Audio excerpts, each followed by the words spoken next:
Good morning. Please welcome the Executive Director for Drug Prevention, Treatment, and Enforcement for the state of Indiana, Doug Huntsinger.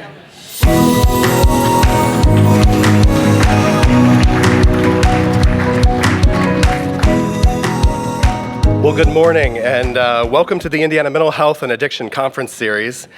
Today, we're going to be discussing Indiana's behavioral health system, specifically the work being done and the progress that's being made.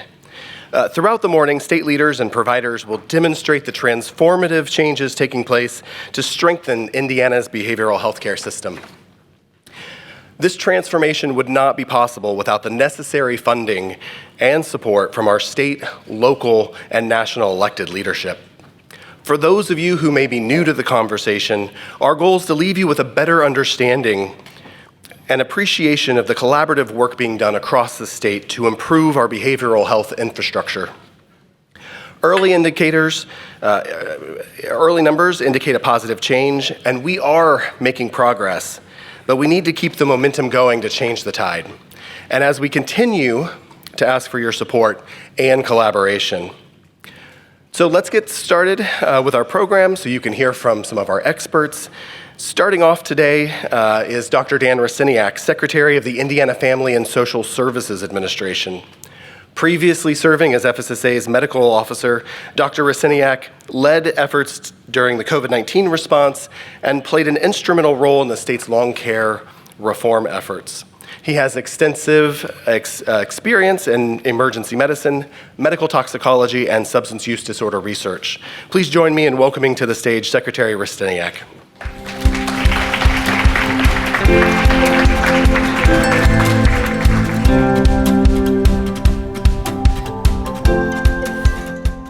They're going to play that when I go too long, too. So thank you and welcome. Also, I think it's worth saying thank you to Ivy Tech as well for the great facility, and congratulations to Sue Elsperman for an amazing career. Also, thank you all for being here. This is a great opportunity, I think, for us to continue some of the collaboration and conversations we've been having now for a little over 4 years. In our agency, the Family Social Service Administration, we've really had 3 priorities. One was to reform our aging Medicaid system, another around making childcare more accessible and more affordable. And the third is really around how do we build out a better mental health system in this state. One that can both respond to individuals in crisis as well as prevent crises from occurring. Now, of all the things we're working on, mental health in many ways is unique because it is rare, I think, to find something that everyone agrees upon.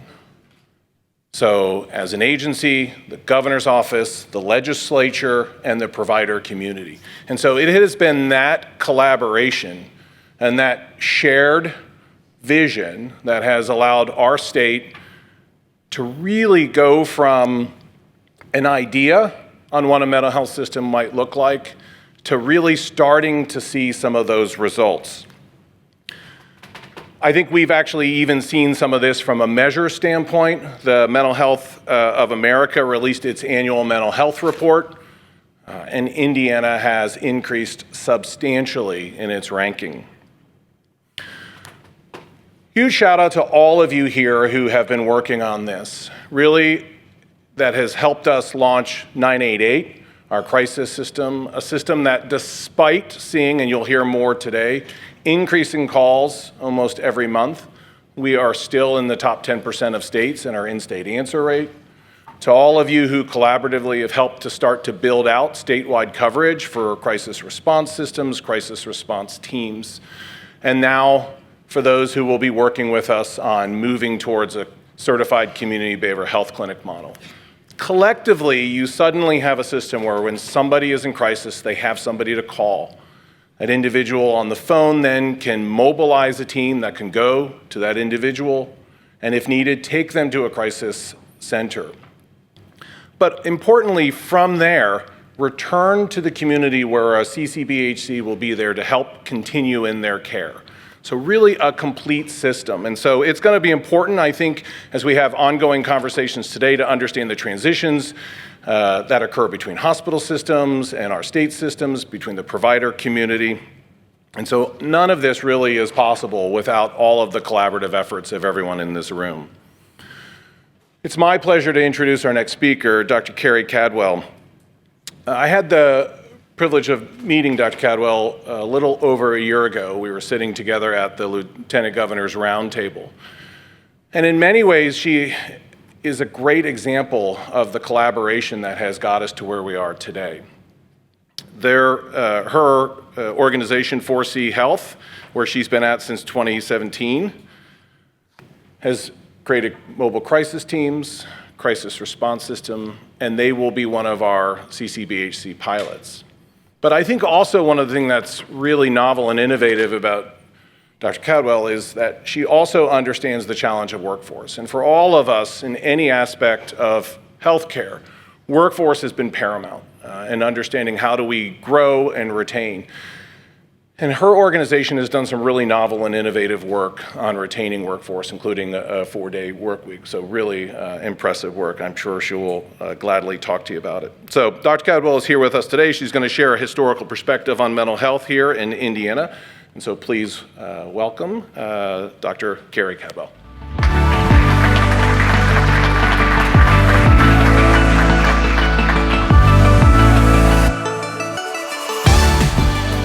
So hopefully you can hear me. Hi, Carrie Cadwell. Thank you. I'm really humbled, actually quite nervous. I don't get nervous usually in crowds, but I am in this crowd.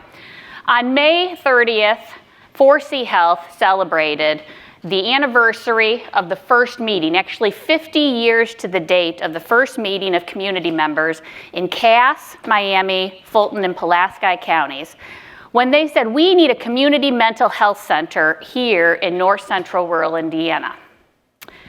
It's amazing for me to think about, but really to understand the magnitude of that moment, standing on May 30th, recognizing that a couple of convicted, concerned, and compassionate community members led what is ultimately the development of our organization. You have to go back in time. And actually, to even understand what we're all doing here together, you have to go back in time. We're going to go all the way back to January 1955, when President Eisenhower sent a special message to Congress.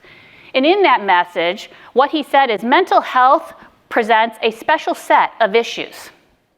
That now, as at that time, we were becoming more aware that mental health issues were diagnosable, they were treatable, rehabilitation was possible, and that actually prevention may be possible too, that we should be doing more.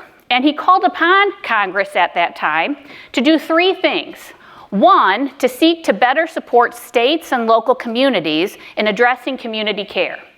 Number 2, he called for innovation in reducing the length of stays in state psychiatric facilities. And 3, and this sounds familiar, he called upon building a workforce that could actually do the work of mental health rehabilitation and treatment. That actually led to a commission being developed. That particular commission issued a series of recommendations in 1961, which ultimately led to what many of us in this room know as the Community Mental Health Center Act of 1963. Less than 30 days before President John F. Kennedy was assassinated, he signed the Community Mental Health Center Act. But part of what he talked about in signing that was that we were calling for a bold new vision. A vision where a network of centers across the United States would be able to provide care, not in institutions, but in the community. And what I like to think of is a network of centers that provide care by community, with community, and in community. Slowly but surely, federal funding began to come out to states. And in 1969, Indiana had the development of its first community mental health center here in Indianapolis. In 1971, the Indiana legislature passed its first act or statute governing community mental health centers. And on May 30th, 1974, those concerned community members in Cass, Miami, Fulton, and Pulaski counties said, we need one of these community mental health centers here. But no story is straight and narrow. The success for community mental health centers has not been a straight line. So while some did very well and centers began to develop into the late 70s and 80s, the 90s and into the 2000s were not necessarily the greatest decades for community mental health. And part of that was, just like any great idea, you upstart a system, but there was no real ongoing plan for upgrading that system, for making it sustainable, for essentially living out the dream and the mission of that bold new vision. And what did we see? While people were deinstitutionalized, we traded off one institution for another. We have sheriffs here today. We know that we saw a rise in the number of mental health patients that were in jails, boarding in EDs, looking for beds. Yet the dream was not gone. And by 2014, the Excellence in Mental Health Care Act was passed, which gave a structure to what that upgrade to the community mental health system should look like, i.e. certified community behavioral health centers. The CCBHC system was designed in many ways to address the needs, gaps, and shortcomings of the original CMHC system, the Community Mental Health Center system. What are those gaps that were addressed and are being addressed within the CCBHC system? Data and quality. One of the things that we've not been able to do to date is to measure consistently our impact. And we understand that in order to have sustainable financial models, you have to be able to demonstrate your outcome and impact. And when you have all of those things, you can develop vital systems. Not only is there more consistent data in that system, but there are access standards. There is an idea that not only do you have an operating system, but you can tailor what you're doing to the local community and the community needs of that particular area that you are serving. And so in 2017, 8 states ran out the gate in the original demonstration of that CCBHC system. This time, though, with the goal of being able to produce data. And that is exactly what those 8 states did. In all the data that's been collected under the CCBHC model, there is more workforce, more sustainable workforce, more access, and better outcomes under the CCBHC model. So you may wonder, is that something that's possible in Indiana, besides the fact that we're about to embark on that system? I can tell you from 4C Health's perspective, and we have intentionally built out that system little by little over the last 4 years, the impacts are amazing. Over 4 years of doing mobile crisis, we're talking about over 5,000 mobile crisis deployments with a rate of keeping people in the community approaching 70%. Hundreds of people entering our crisis stabilization unit, or as I like to call it, extended stay psychiatric urgent care, and avoiding an inpatient stay. We have seen our inpatient stays go down by about 24%. So not only are we saving lives, impacting quality, but we're also cost saving at the same time, those expensive hospital stays. In addition to that, today, there are quality metrics on our website. A consumer can go and they can see essentially what we're doing really well at, what we're doing so-so, and what we need to work on. That's transparency, and that's CCBHC. And finally, one of the things that I think is most amazing is that since the announcement of the demonstration that it's going to happen here in Indiana, we have seen and been able to onboard in less than 60 days 50 additional staff at 4C Health. And you might say, why was that possible now and not then, even 90 days ago? And that is because of the way that the model is that supports centers in supporting better their workforce and being able to pay behavioral health workforce what they are valued at while still saving money. And so what is amazing to think today, on this day, August 20th, is that we are looking forward to something amazing for our state. And 50 years from now, people will write in the history books about this moment in our nation's history and transformation of mental health, and it will also write about the history of what has happened now here in Indiana. And we should know I know we will write that Indiana will be and is a shining example, right, with all of our capability, our conviction, and Hoosier values, to be the best example of how to provide mental health and substance use care by, with, and in community. Thank you very much.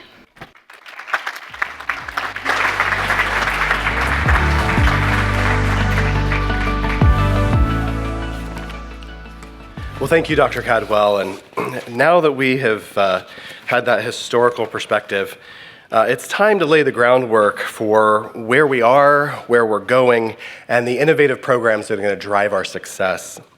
To walk us through Indiana's Division of Mental Health and Addiction System Overview, I'd like to introduce Jay Chaudhry and Lindsay Potts. Jay serves as the director of the FSSA's Division of Mental Health and Addiction, and Lindsay is the director of System Transformation with DMHA. She leads the implementation of our state's crisis response system and CCBHC network. So without further ado, please welcome Jay and Lindsay.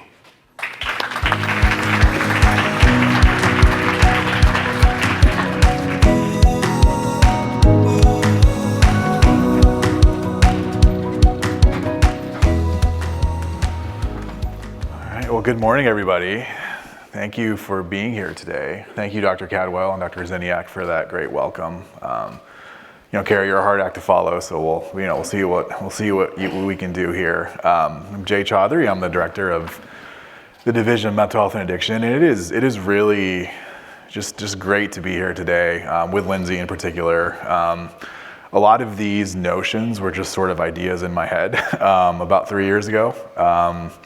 In terms of how Indiana could get there, and it wasn't until we hired Lindsay, that we've seen that vision come to life like so dramatically. And so I'm gonna just kind of pontificate for a couple minutes about like the why, and then we'll turn it over to Lindsay to talk about the actual substance of the work that we're doing. Next slide. So, as Dr. Ziniak kind of mentioned, we would not be here right now today without Senate Enrolled Act 1 in the 2023 legislative session. Which, as most folks know, the number of the legislation, sort of indicates the priority level in the legislature, and this was the number one priority for the Indiana Senate in 2023, and that's thanks to, in large part, to a lot of folks in this room.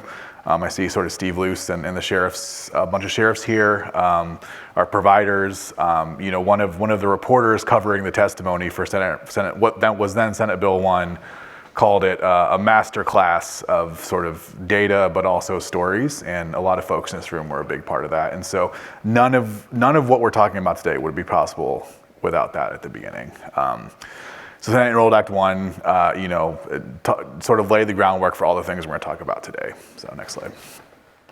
So the last thing I'm going to talk about today is sort of the why of why CCBHC. I think, as Carrie mentioned, I think it's probably most useful to talk about it as an upgrade or a new operating system for the mental health center system. I wish the name was different because CCBHC is so similar to CMHC. It sounds like kind of the same bureaucratic mumbo jumbo, sort of the same thing dressed up in a new package, but it is truly revolutionary and truly an upgrade potentially to our system. And it's probably worth spending a couple minutes on why. So, in general, a lot of folks, I think, in this room have experienced kind of second and third order effects of a really crucial problem, which is that, currently there is way more demand for mental health services in Indiana than there is capacity. And when you have that mismatch, what happens is you have to draw lines, right? As a provider, as a service provider, if you don't draw lines about the patients and the services and the payers you accept and your service mix, your business model soon becomes upside down and you sort of cease to be able to deliver services at all. And so a lot of those lines over the years become, really kind of calcified, right? And really just become the kind of the way they do things. So, Carrie mentioned, the system is driven by the payment mechanisms instead of driven by the needs of the communities. And so what we're really excited about with CCBHC is to sort of reverse that trend and have the needs of the community and have the needs of the patients and the families that they serve drive the services that are actually provided. And Lindsay will talk about the how with CCBHC, I'll sort of leave you with this. It's interesting when you talk about the relationship between providers and the state. It usually goes like this. The providers sort of say, we need more money, and the state says, we need better outcomes. And the providers say, well, give us more money, we'll give you better outcomes. And then the state says, give us better outcomes and we'll give you more money, right? It's this sort of like circular pattern of like, and it turns into this stalemate. And I think what is truly just remarkable and humbling and awe-inspiring about this current moment is that we've broken through that stalemate. We have agreed that we need more resources, and we've agreed that we need to do better, and CCBHC is a primary way we're gonna do that. So Lindsay will explain how. Awesome, thank you, Jay, and to reiterate, thank you to everyone for being here today. And so we're gonna get a little bit nerdy here for a minute. If you'll hang tight with me. Some of this is review for the audience, but just to level set, what is CCBHC? And this really is that transformation we're talking about is inclusive of ensuring access. It meets strict criteria, and there's that funding component. So as both Carrie and Jay have introduced this concept of this need of innovation, it really hinges on these core aspects of the CCBHC model. And so just to go a little bit deeper into this specifically, when we talk about quality, right? So that's a pretty broad term, but what does that actually mean? So here you can see that there are specific components that are measured that are a part of the CCBHC model that feed into a federal oversight. So as Carrie mentioned around the history of CCBHC and now how Indiana is taking that forward, is that there is a consistent quality metrics that are both required at the federal level and then at the state level, we customize those. So for our state, we have 21 state and clinic collected quality measures. And we'll go into a little bit more detail in a bit about what those actually are, and specifically what are those 4 impact measurements that Indiana are watching and will be reporting on through the implementation of CCBHC. And then transparency is this: how do we give the access to the general public, to stakeholders, to individuals receiving care around our system, and what are those enhancements in access and quality? And that way we are forward facing, and it's no longer this system that seems very confusing and complicated. So if anyone's ever tried to receive behavioral health care or has a family member who's tried to access the system, it can be quite a maze. And we're really trying to create more of a transparent system where community members really feel like they understand what's available in their community and the quality that it provides. And then the access to care related to that 24/7. So Carrie mentioned those mobile crisis teams. We're going to be talking about our crisis response system, which is a critical aspect of CCBHC. And for Indiana specifically, we have connected the crisis response system directly to our CCBHC implementation, which is not the case for every state who's implemented CCBHC. Now, it's a requirement to have 24/7 access, but really the Senate Enrolled Act 1, really codifying the connection between crisis response and CCBHC was critically important for us as a directive. And so we'll start with the crisis response system and what this is. So this is a 3-pillar system.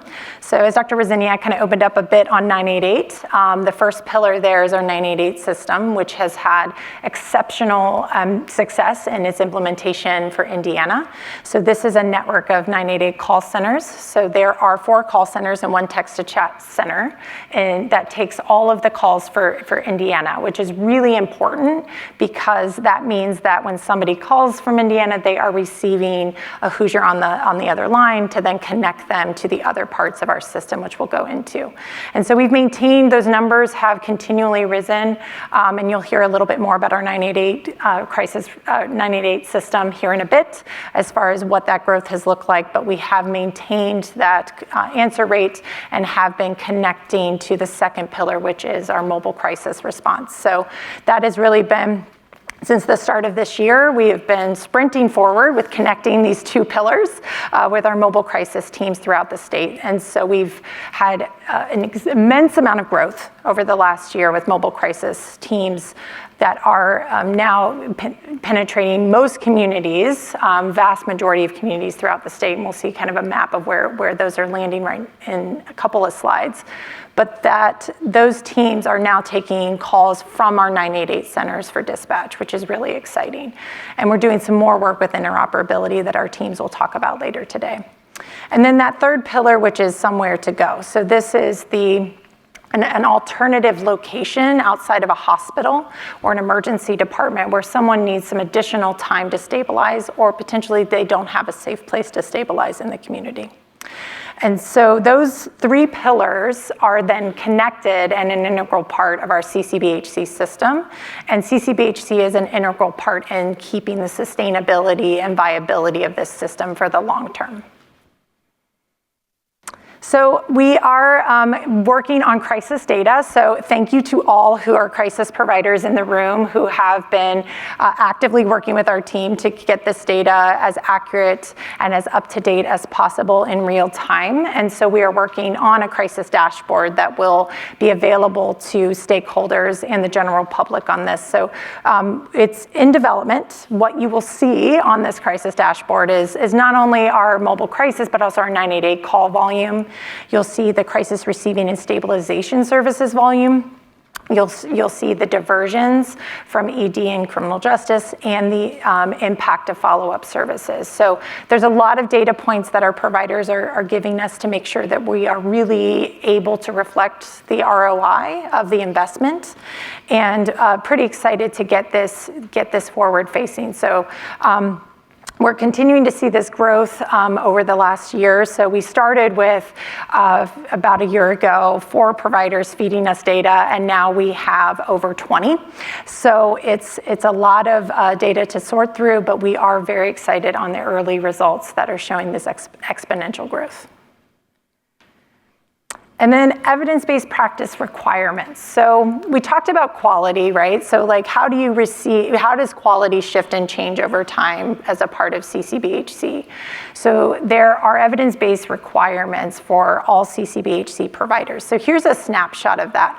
I do want to call out specifically the pediatric requirements, which our teams are actively working with all providers to problem solve on how do we implement this, right? Because pediatric evidence-based practices, even at the national level, have been lagging with adult. And so for this model, it is lifespan. It is not just adult mental health care. This is family and youth mental health care. And as we know, there's a ton of early research coming out around the effects of the pandemic and how mental health has changed in our younger population, and how do we show up for them and show up for families. But also even in the all populations group there. So these are efficacious treatments that have been proven to serve a diverse patient group. Because one of the other unique things about CCBHC is it's not just necessarily caring for some of the most ill. That's a critical aspect. It's also to care for the entire community.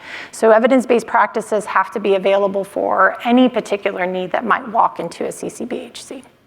On the adult side is speaking to those evidence-based practices for those who are more ill. You see assertive community treatment on that list, integrated dual diagnosis treatment. So these are evidence-based practices specifically for those who are really struggling in communities, and it's a tailored response to meet those unique needs. Can I say 3 things? Yes. Is my mic on? I got cut off. Okay. I promised I'd limit my interjections because we have a tight timeline, but sort of 3 things here. So first of all, as a non-clinician, I think it's really important to say one of the main things I've learned over the last 5 years in this job is that these evidence-based practices work to the same level or higher than interventions in the sort of traditional healthcare space, right? And that took some doing for me, because I think as a non-clinician, you come in and you used to think this is all sort of like woo-woo mumbo jumbo, but this is like actual like science-backed, evidence-based stuff that works. And that is what, that's been probably my biggest takeaway.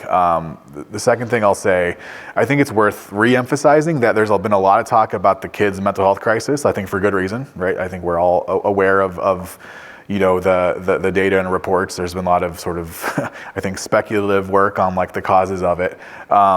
And I think sort of something that's been missed in our transition is that this is truly a lifespan intervention. Lindsay said it, I think it's worth repeating. This is for adults, but it's also for kids and entire families. And the third thing I'll say is to kind of double click that assertive community treatment aspect of it. This is something I think for my law enforcement friends in particular is worth saying. So, one of the biggest indicators of how far we've fallen behind in our system over the last sort of 12 years is the number of people found incompetent to stand trial. It's risen from about 125 in 2012 to trending to well over 600 this year. So a huge increase in that number of people. And while you can't make a causal link, that's sort of directly tied to when we started, for financial reasons, doing away with assertive community treatment in our communities. So I think as our hope is, as we see this modality rolled out more aggressively across the state, we will see a pretty direct link to a decrease in criminal justice involvement. Yes, absolutely. All right.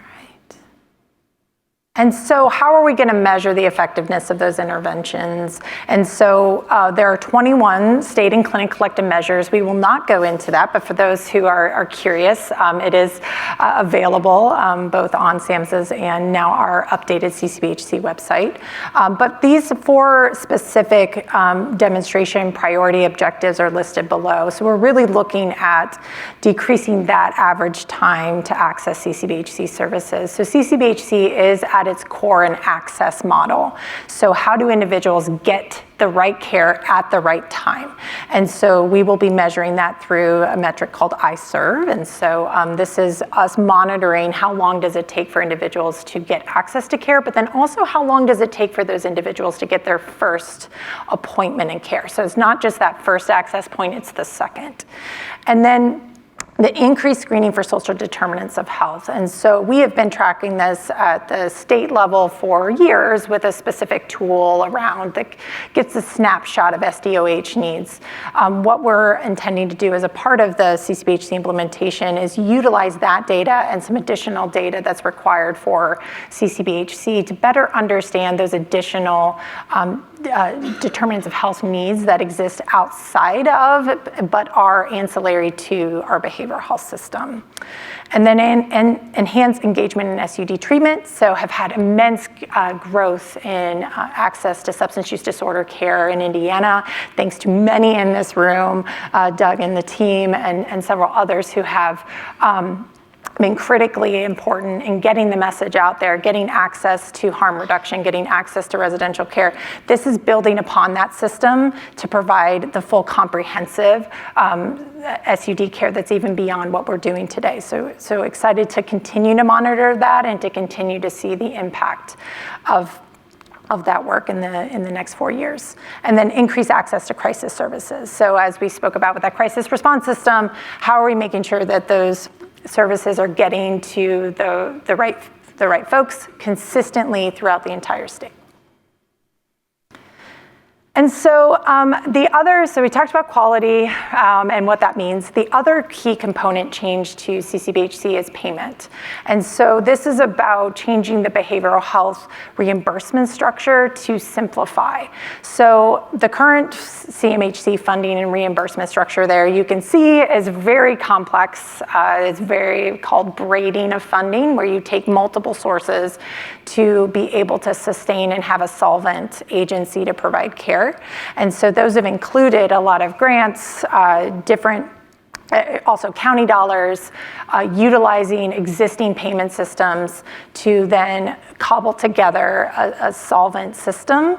And the future state is a PPS system, which is called a prospective payment system, which takes what it costs to provide care and the amount of services that an agency will provide and gives a daily rate. So this is a single fixed bundle daily rate that streamlines services and payment. So those CCBHCs can do what they need to do to provide the best care in their communities.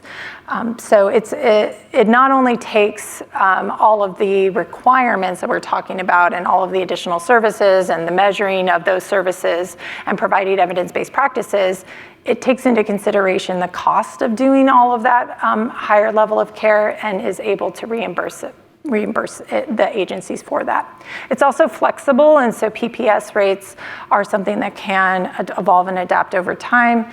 For our demonstration period, we will be reviewing these on an annual basis to get a better understanding of how much and what's our range in Indiana for these PPS payments. So also having accountability fiscally on what is that range that we should be seeing for providing care in our state. It's probably worth saying just first, because I think for people that aren't familiar, this is not a new concept in terms of the healthcare system. This is how roughly speaking, how the federally qualified health center system is reimbursed. It's different, but it's the same concept. And so that's worked really well for a number of years. So this is not sort of reinventing something from scratch. This is sort of taking something that's worked somewhere else and adapting it to the unique needs of behavioral health. So I think it's we're not going to just be like flying by the seat of our pants here. Yes. No. I mean, a little bit, but not entirely. So. The other thing is that our crisis response system, because it's required as a part of CCBHC, folds into this PPS payment. So we've had a lot of money go into building the infrastructure for our crisis response system, which has had amazing amount of success. And also what's the sustainability of that, and it is within this PPS system. And so this payment system is also adaptable to continue to serve as our payment system for crisis services in the long term.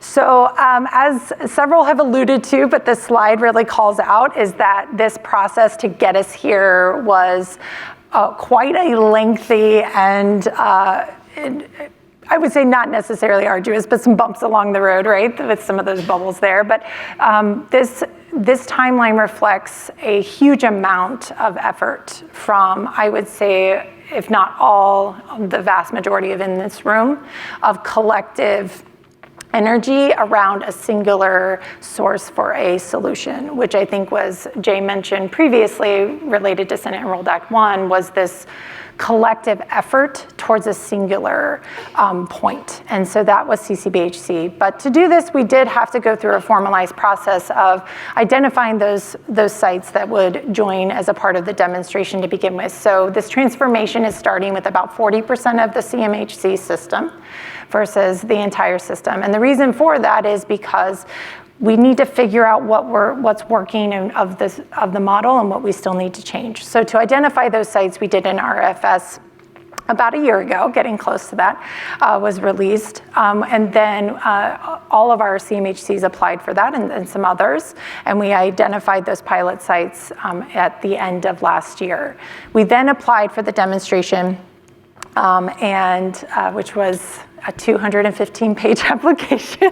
So it was quite an extensive application to the federal government to say, hey, Indiana's ready.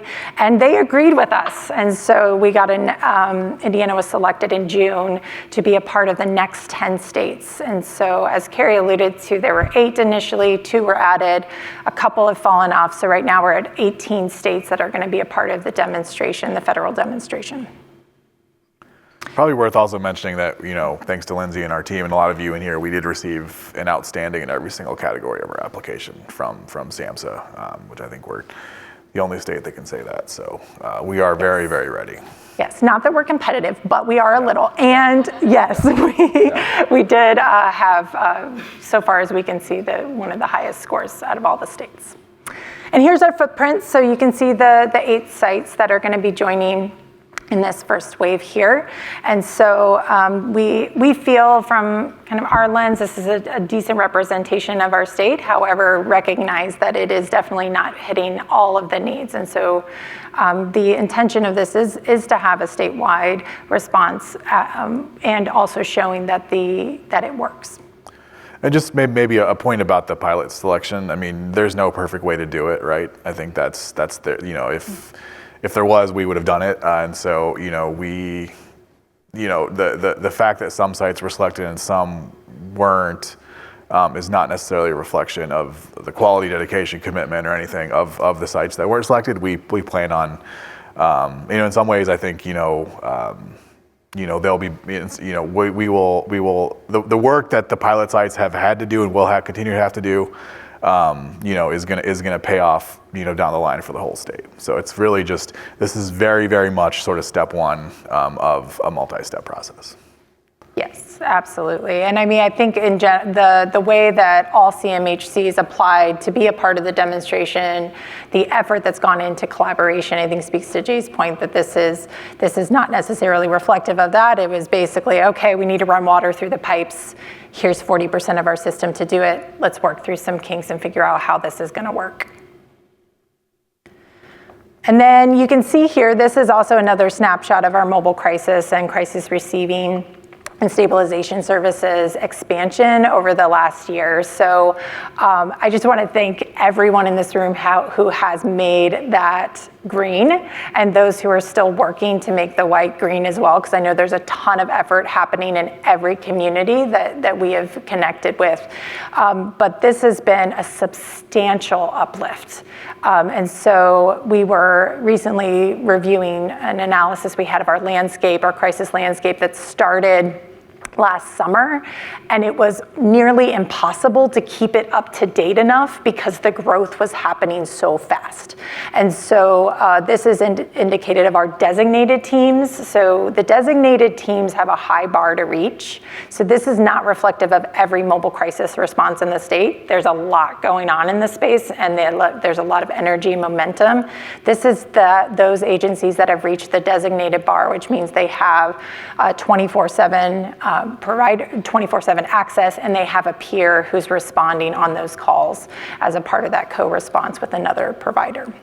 I'll also share that just because something's green doesn't mean that every single potential crisis call in these areas is going to the mobile crisis teams. I think a big part of this is like getting these stood up, but then also a huge part of this, and I think that the sheriff's panel will kind of really nail this point home, is that a big part of this work is collaboration with everybody in the community. And so I think if your area is green and you aren't familiar with your mobile crisis team, then sort of take that as a call to action to get familiar with that team, because it's there and ready. It's just sort of a matter of connecting those dots. Yeah, absolutely. And so that's, and some of our work, and we'll be speaking a bit on some of the additional work on the state side, because this is everyone coming to the table still with that singular vision of let's solve this very complex problem together.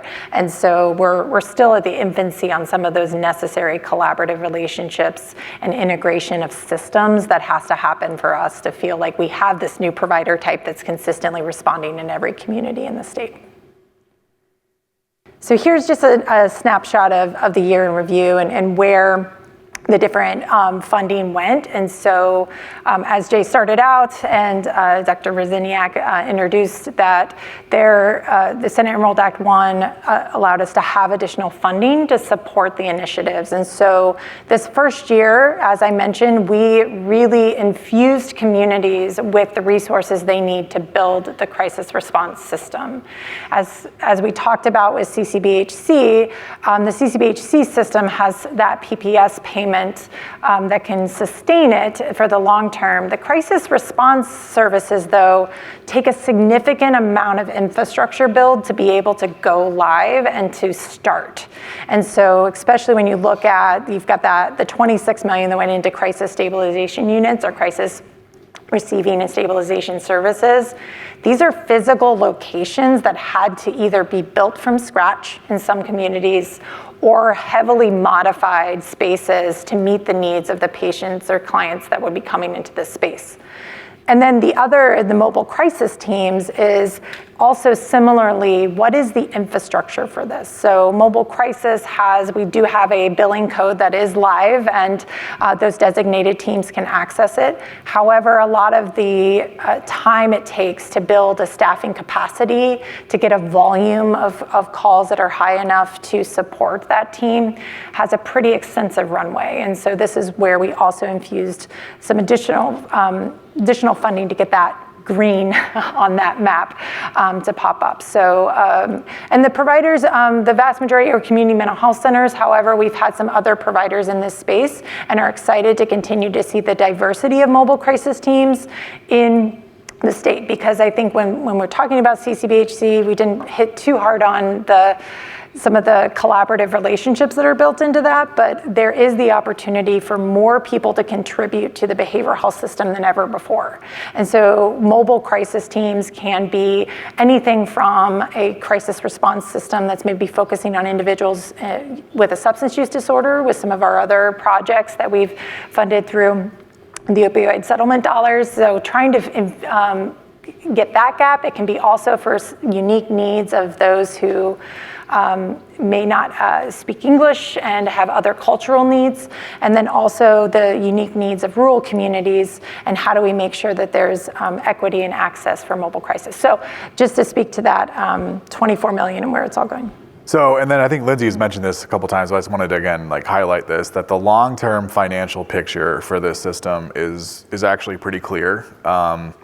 The vast majority of these services will be folded into CCBHC. So it'll be part of the PPS rate, and we'll be paid through that. And so that's really crucial because that sort of long-term system to hang all this stuff on. There will probably be, and that's where we're still trying to figure out, sort of like the 988 call center, and then some additional crisis services, usually in population centers that may fall outside of this system. But long term, rather than have all these services just hanging out there and cliffs looming, we have a very clear idea of how to sustain these in the long term. Yeah, absolutely. And you can kind of see on that last green at the bottom on the right-hand side there is that the 19 million for CCBHC demonstration. And so you see this funding start to shift over time. All right, so thank you. We appreciate the time and going a little bit into the details with us. And if you have any questions, reach out.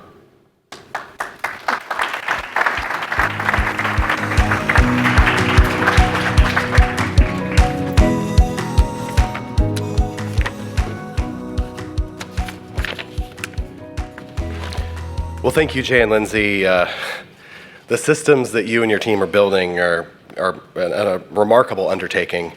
And it's clear just how much collaboration that it takes to move these into practice.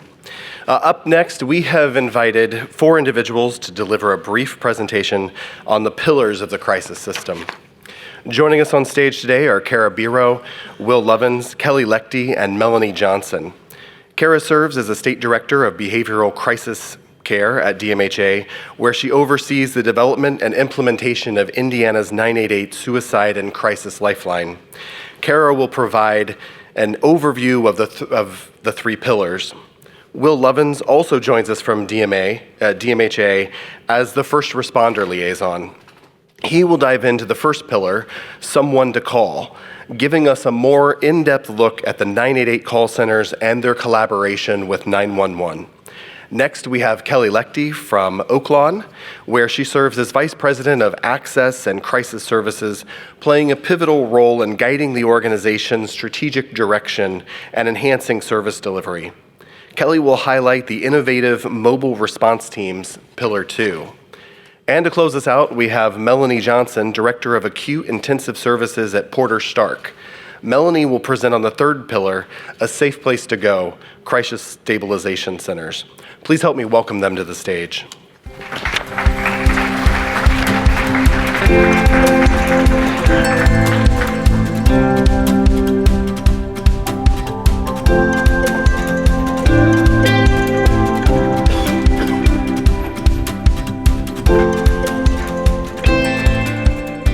Good morning. As Doug said, my name is Kara Biro. I am the State Director of Behavioral Health Crisis Care for the Division of Mental Health and Addiction, and I have spent the past couple years focusing on Indiana's 988 Suicide and Crisis Lifeline. So this slide probably looks familiar.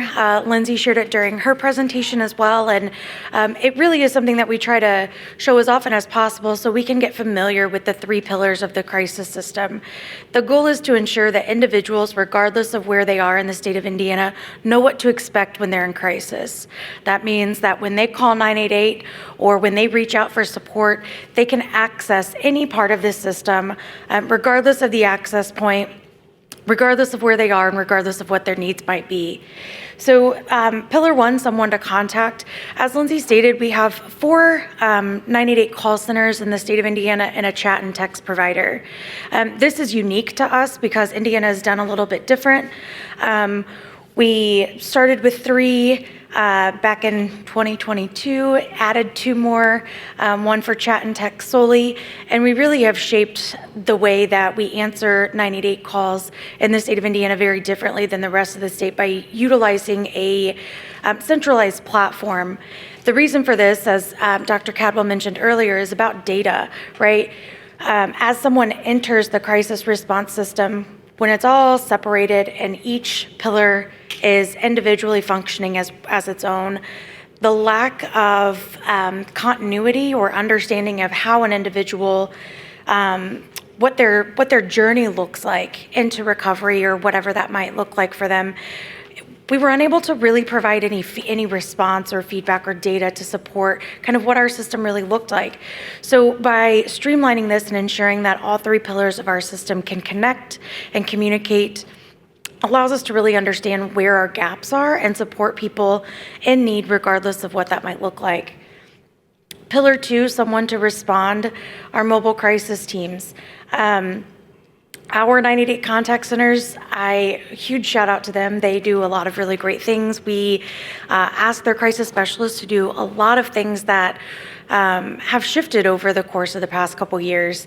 And one of those is connecting individuals to mobile crisis teams, because what we do know is that when individuals reach out for support, if we're able to meet them where they are, the likelihood of them staying in the community increases drastically. And then the 3rd pillar, a safe place for help. This is important because our goal really is to ensure autonomy and that an individual has a say in what their journey to recovery looks like. And so as we did the shift for 988 from the 10-digit National Suicide Prevention Lifeline to this 3-digit Suicide and Crisis Lifeline, this also increased the support for individuals that were experiencing any sort of behavioral health crisis without shifting that from a focus on suicidality to any sort of behavioral health or substance use crisis. So what is 988? Question I get all the time, and I probably sound like a commercial or a recording, but it's a free, anonymous, confidential 24/7 line that an individual can call, chat, or text when they're experiencing any sort of emotional distress. They can call for themselves, they can call for someone that you're worried about. The goal really is to get the information about the individual or yourself to see what's going on, and to really help an individual stabilize or de-escalate in the moment and to keep them safe in the community for now. When you contact 988, whether it's through calling, chatting, or texting, you are connected with a compassionate person, so a crisis specialist. Crisis specialists are trained to support individuals that are experiencing any sort of emotional distress, and also able to understand and help implement a safety plan for an individual or connect them to resources that might be needed to keep an individual safe.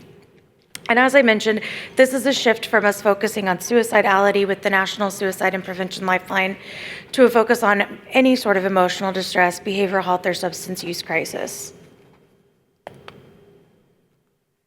I really love this slide because I get to brag on my 5 contact centers.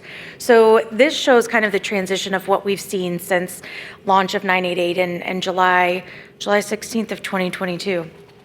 It's a date that I will never forget.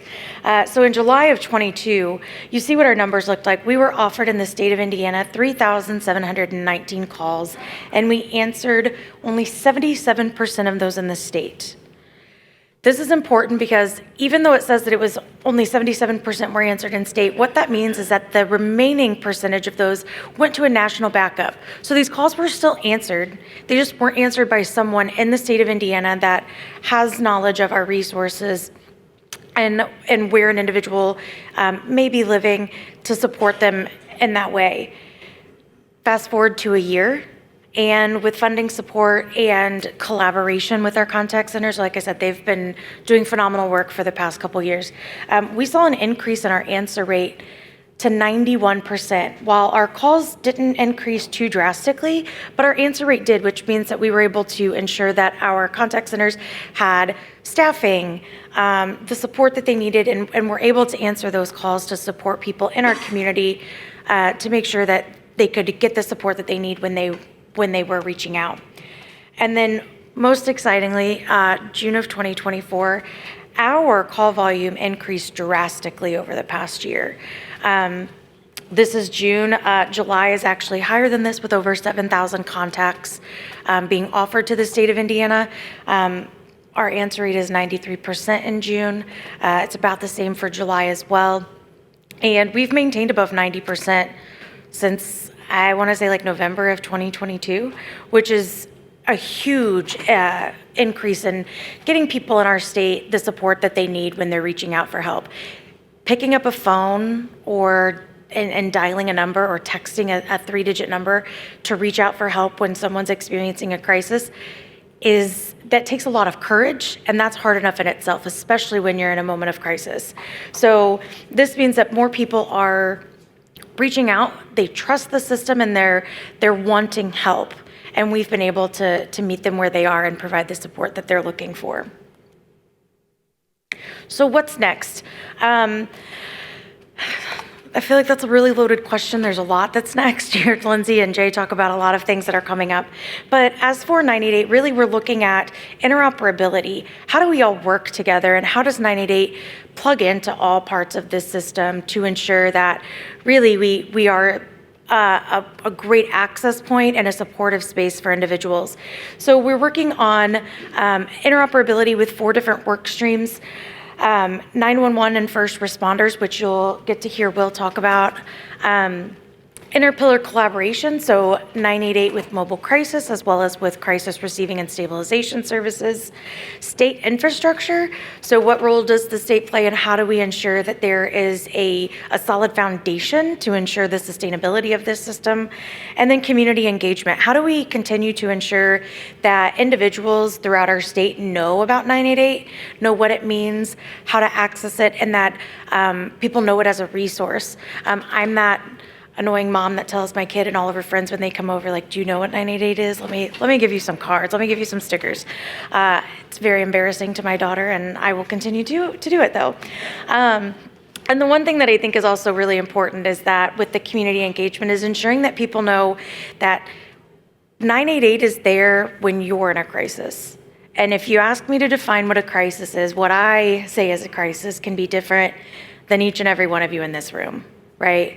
A crisis can be not knowing whether or not you're going to have food at home for your kids, relationship issues, family issues, school issues. It can also be suicidality, substance use crises. So it really does, it really is about what the individual needs. And when a person feels like they are in a crisis, then they are, and that's why we are there.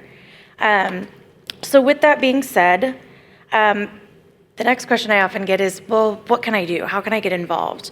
And the number one way that people can get involved is to help us spread awareness. And so this beautiful logo that streamlines with the national campaign, but also is really to show that 988 for Indiana is here to support Hoosiers.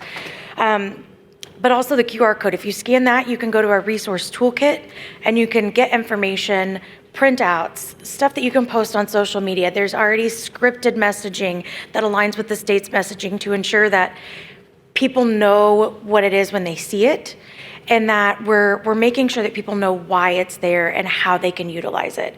So resource toolkit, it's available in multiple languages as well. There's videos, lots of different resources that you can utilize to help spread the awareness of what 988 is and how to get involved and share that in our community. The next thing I'm going to do is you're going to see a video, which is really great. I could sit up here and talk about 988 all day and the work that our crisis specialists and our contact centers and mobile crisis teams and everyone has been doing for the past 2 years. But we have a really great video from two people working in this space that I think do a better job of talking about why it's so important. And then after this video, you'll get to hear from Will Lovins about our interoperability and 988 and how we're all working together. Thank you.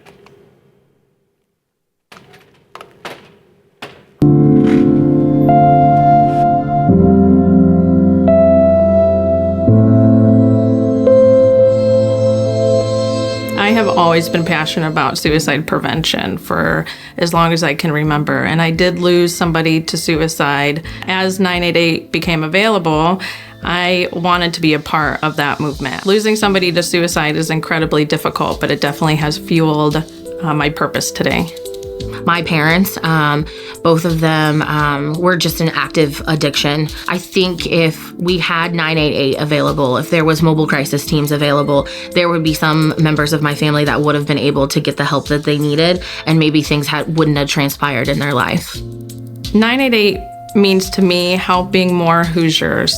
Those who maybe are uncomfortable speaking about their crises because of a stigma now have a place to go and reach out for help that's confidential. I think sometimes that there's still a stigma on mental health or even substance abuse, and I think we've seen since COVID, just the need of people knowing that there's somebody out there for them to talk to and knowing that they're not alone in whatever it is that they're facing. It's truly beautiful to see the amount of people that call and the wide variety of reasons why individuals call, and that they find hope in reaching out to us. Sometimes somebody just wants somebody to talk to and hear them out, and I think Hoosiers really need to understand that that's what that's for you to not have to deal with everything on your own.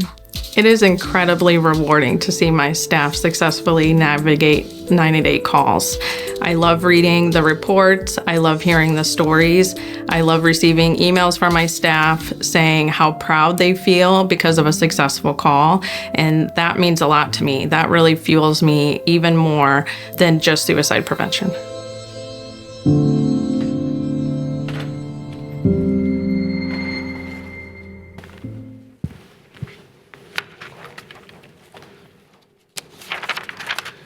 All right, good morning. It's a powerful video, isn't it? My name is Will. I'm the first responder liaison with the Division of Mental Health and Addiction. My topic today is 988 and 911 interoperability. This is the discussion of the collaboration between 911 and 988 services. So before we get into the topic, I'd like to formally introduce myself. I have a little over 15 years experience in emergency dispatch and management. This has given me the opportunity to learn and really get a respect for first responders and what they do on a daily basis and what they can provide us. And you'll have to forgive me, I'm used to talking behind a console, a computer screen, and a radio. In front of people is not what I'm used to. So, but I also have lived experience with mental health and losing people that were close to me at a very young age. And so this is something that I find energy in, and the drive for this project and to join such a great team is very special to me, and I'm really proud of the work we are doing, and I'm really proud of the work that we will be doing. So with 911 and 988 interoperability, that sounds like a lofty task. It's a very big thing. There's many PSAPs throughout the state. There's the handful of crisis centers that we've spoken about already. How do we begin? How do we get these people to come together? Well, we need to build a baseline. We need to build a foundation. We need to understand each other's capabilities and responsibilities. We need to ensure that 911 operators understand when they take ownership of a 911 call and they were to send it to a 988 crisis specialist, that they can trust that crisis specialist because they know what the responsibilities and capabilities of those individuals are, and vice versa. 988 should be comfortable with 911 and what they do for their profession. So how do we do that? And we're only going to scratch the surface, only have a few minutes, but we need to identify key similarities. And I went too far. All right, we need to identify key similarities. And again, we're just scratching the surface. And the main point of info here is direct line of compassionate care and support. This is what you're going to receive. Your communities are going to expect this when they call 911 or 988. So that is something we can build a foundation off of. And as important as it is to find the similarities between 911 and 988, it's even more critical to find the differences. Once we find the differences, we can begin to hold a conversation. We can begin the debate. We can begin to find solutions to issues for the people that are in our communities. And again, we're just scratching the surface, and this button's not working. There it goes. 911 at the surface is police, fire, and EMS for emergency dispatch, and 988 is crisis services and crisis-related resources. We need to locate and understand these differences. If we can understand 911 operators and 988 crisis specialists can understand these differences, they can learn about each other and then begin to maneuver and operate in the caller's best interest. So today, with only a few minutes left, we want to highlight our crisis centers, and it's been mentioned a little bit before, but this gives you a visual representation of where they're located. We have a Better Way Services in Muncie, Indiana, Crisis Center in Gary, Indiana, Mental Health America, Indianapolis, Mental Health America, Wabash Valley in Lafayette, and Text to Chat in Allen County. So, like Lindsay said earlier, a Hoosier helping Hoosiers, and that's what we love to see, and this is someone to contact. And so let's highlight some of our crisis specialists. Who are we calling when we call 988? What type of individuals? What are we going to see? We're going to see a non-judgmental and safe environment. Crisis specialists are active listeners. They do not rush the conversation. They are professional, and the people who call 988 for support will maintain their dignity and they will maintain their respect. They offer practical solutions and they help navigate through crisis. They're adaptable to the situation. They're flexible. Crises can vary. Crises can vary in nature and in severity, so they must be flexible. And as I've kind of mentioned these qualities, some people in here are from law enforcement. They may be able to relate those to 911 and emergency dispatch. And that's how we begin to create this bond between the two. They are more alike than we know. And as we begin to learn more about each other, we will find that. So that's who we are, and we've identified that it's important to break the ice. What's our destination? Where are we going? Well, our goal is that we want to ensure every Hoosier experiencing a crisis receives the support best equipped to address their needs by establishing trusting relationships between 988 providers and PSAP's first responders. So how can that be accomplished? Sounds like a challenging project. So oftentimes baby steps is the best for situations like these. And as I'm traveling through the state, visiting call centers, 911, crisis centers alike, I'm receiving lots of positive feedback. And the high levels of interest to be included in this effort is mind-blowing, and it's something to be proud of. The interest is there, and it's special to see. So our first baby step, as I travel, we are encouraging tandem transfers. This is a situation where an emergency dispatcher will take a call, and if they see that it may be best suited for 988 crisis specialists, they can make this transfer to 988, staying on the line with them, essentially making a three-way call so that we can learn and have shared experiences as crisis specialists and emergency dispatchers get to know each other. They will learn what they can do for one another. And as we build these bridges, we're only going to do better for our communities. And with the help of partnering with the Indiana Statewide 911 Board, they are going to help facilitate consistent communication and collaboration with PSAPs throughout the state. We meet on monthly and bi-monthly basis with different groups, And there's a lot of work, a lot of great discussion and problem solving going on in those meetings. And it's something to be very proud of, and we appreciate the statewide 911 board and their president, Jeff Schimmer's participation. But we must recognize as we travel, as we learn about each community, that each community has different resources available to them. They have different needs. So it's imperative that we understand that, and we need to celebrate the fact that each community is different. Each community is its own, and we have to celebrate that fact. So I look forward to continuing the hard work of interoperability and ensuring that 911 and 988 collaborate with one another. And I'm really proud of our team and what we're doing. And so that will be all for me. And Kelly, if you want to come on up.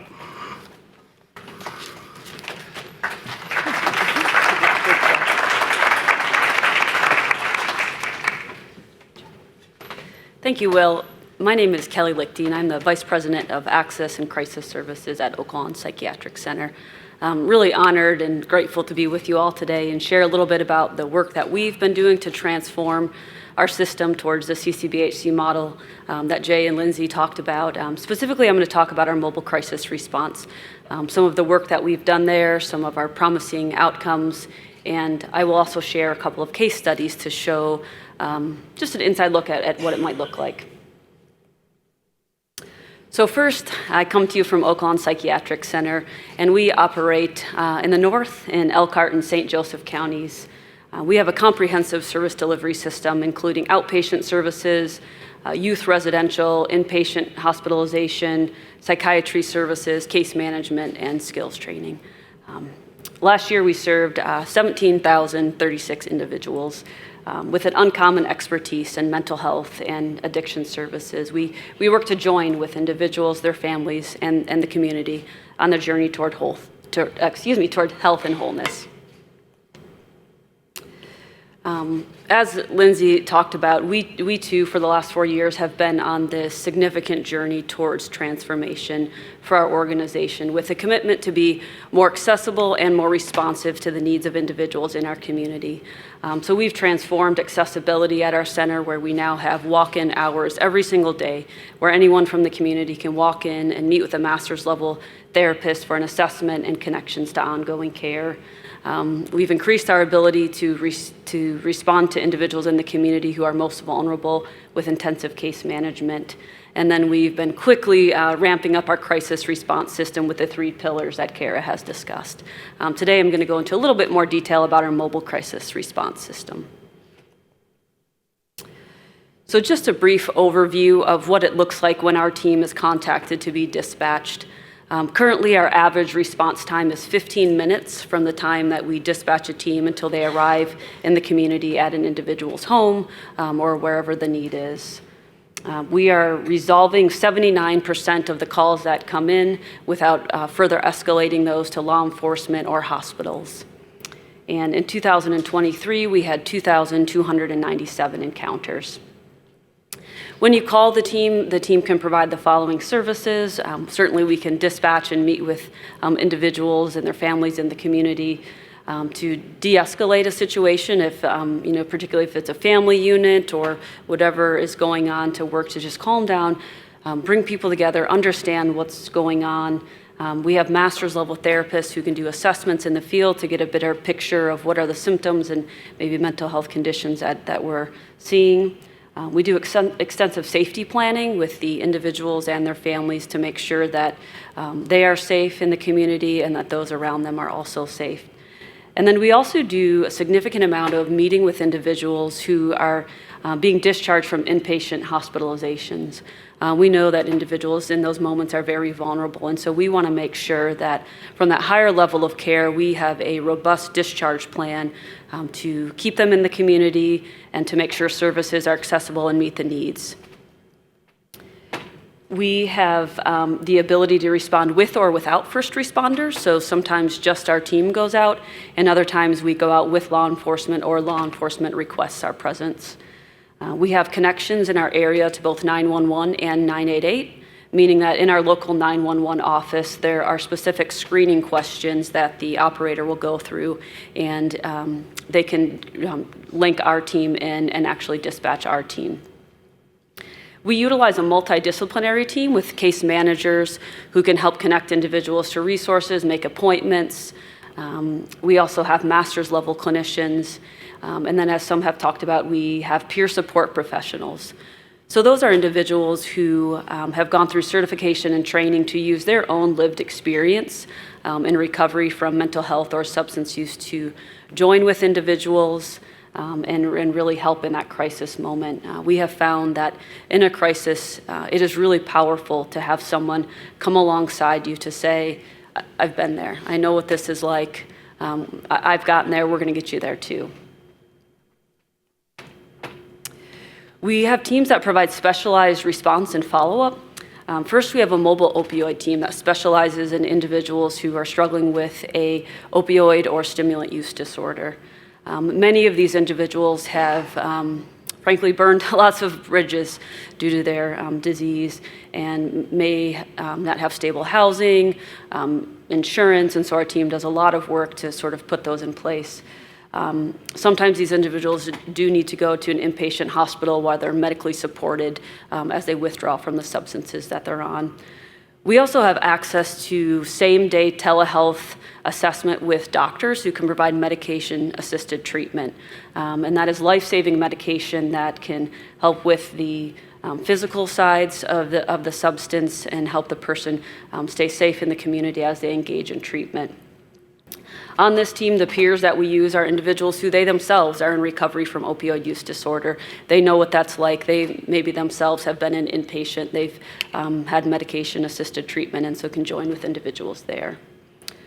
We also have a targeted youth response mobile team that provides extensive in-home support and follow-up. They are often working with individuals and their family units to not just respond to the youth, but also to work with the family and the parents, the guardians that are in the home.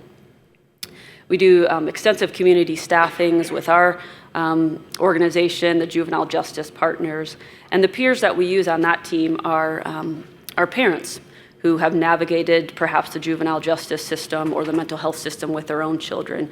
So they are very effective with engaging with guardians to say, this is scary. I know what this is like, and we're going to get you the services, and we're going to get your family on a different path.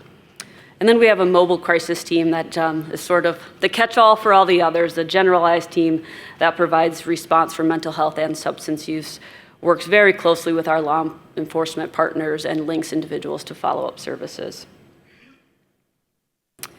This graph here shows some of our learnings over time. The area in pink is the percentage of outcomes where we've resolved the issue without needing to engage law enforcement or hospital systems, really that focus on diversion. So we can see with time, with increased training and work with our staff, we've been able to increase our ability to resolve the crisis in the community, keep the person in the community without escalating care to another facility. This graph really highlights our work and partnerships with law enforcement. It was an interesting, I'm sure some of you have had this in the group where we said, okay, law enforcement, we've got this great team. Now we can go out in the community when there's a crisis. You can call us. And we were perhaps met with some healthy skepticism at first. And it has taken a lot of work and the work of our team to show and prove the benefit of the work that we do. And so we are so proud to see the increase in calls coming from law enforcement and 988. We have regular meetings with law enforcement that are standing meetings where we can talk about the calls, talk about what happened, where we do times where they come in and train our staff or we send our staff to roll calls. And really, we have done a lot of work to prove the benefits. And that's a lot of the work that we're doing with this crisis system is I always tell our team, we have to be the best because we're starting this and we have to always operate with excellence to show the meaningful work that we can do and that we can have positive outcomes. Here's a case study of what this looks like. There was an individual, a young man, he was in his 20s, and he and his wife, they just had a baby. Job was really stressful, and he had worsening symptoms of mental health. It had gotten to the point where he was not leaving his room, at times barricading himself into his room. And so the wife called the police. They got there and then called our team to go. The wife was increasingly concerned about his safety and the safety of their family. When our team arrived, they learned that this individual had significant trauma history. He himself, growing up, had periods where housing was unstable, family, living in and out of poverty, and the pressure of being a new dad, bringing this new life into the world and wanting to provide for his family was just overwhelming for him at this point. We worked with him and his wife for a long time to understand what was going on and put a plan in place for safety. And part of that include he did have some guns in the home, and he willingly turned those over to law enforcement. We put plans in place to help him get a new job, get connected to therapy, and we've done follow-up with him, and he's doing much better. He's had job interviews for a new job and has engaging in medication treatment as well as therapy and has improvements in functioning. And just one quick, what it looks like for a youth, 9-year-old boy in foster care, had just been placed in a new home and gets there and just runs away. Police go out, he's partially dressed in a cemetery, won't talk to police, so they call our team. We're able to go and just kind of spend hours with him and the foster family, get him to engage. It was decided that he did need some more intensive services in a hospital, and so we were able to transport him there willingly and have worked with the family for follow-up after that. So a lot of the essentials people have already talked about: data, relationships, and partnerships. So I'll end with that, and thank you all for being here today and for learning about this, and I'm going to hand it over to Melanie.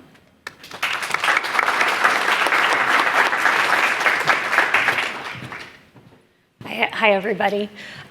So my name is Melanie. I'm the Director of Acute Intensive Services at Porter Stark Services. I've been there for 16 years, and all of my work there has centered around acute services, from our inpatient unit to then also our emergency services, new client department, and things like that.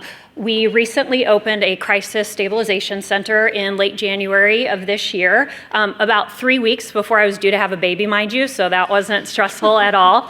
But we opened on time, and going to talk to you a little bit about what we're doing with our stabilization services and some of the work that we're really proud of.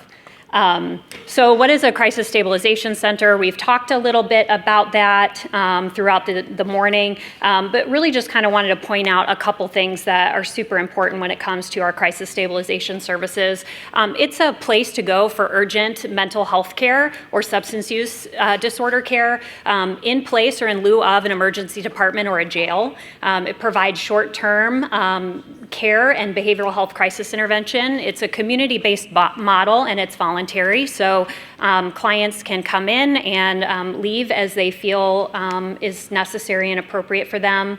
It offers an alternative to those costly ER visits or overcrowded emergency rooms. Dr. Cadwell, I heard you talk about ER boarding earlier today, so that's a big thing that happens with our mental health population, that they go to an emergency room and maybe they're left in a room for hours or even days. And so we also provide clinical care, recovery-oriented treatment, motivational interviewing, some of those evidence-based practices that they were talking about earlier. There's access to nursing care, peer support, psychiatric technicians, and triage specialists to assess and intervene.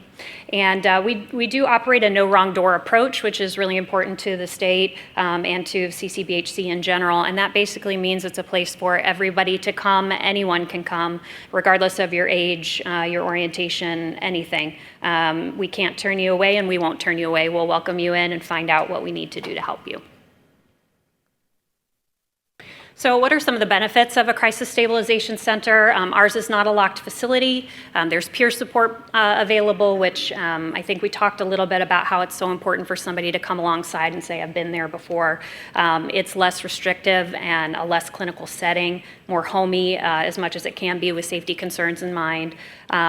They also have access to trained mental health professionals. When a person goes into the emergency room for a mental health crisis, a lot of times they might be encountered by somebody who really has a knack for the type of crisis that they're in, but a lot of times nurses or doctors in the ED are more focused on medical complaints as opposed to what might be going on inside their head or in their social space. So it's really important for us to be able to provide people that care about mental health, have a skill set with that, and are able to assist in a time of need. It also mitigates environmental triggers. So with the stabilization services, what we'll see a lot of times is that people are coming in because they maybe need to just get away from their environment for a little bit. What's going on at home is escalating their symptoms or their thoughts. And so it's a way for them to kind of come to a safe space and remove themselves. Safe and welcoming. We offer up to 24-hour observation in stabilization services if that's necessary or something that the client wants. And then, as I mentioned earlier, it offers a diversion from higher levels of care, such as a jail, arrest, emergency room. So in our crisis center, we offer a multitude of different things. We offer triage, assessment, and referral. So you can come in, you'll have a full assessment done to determine what your level of need is, and we'll give you a recommendation, whether it's outpatient services, inpatient services, stabilization services.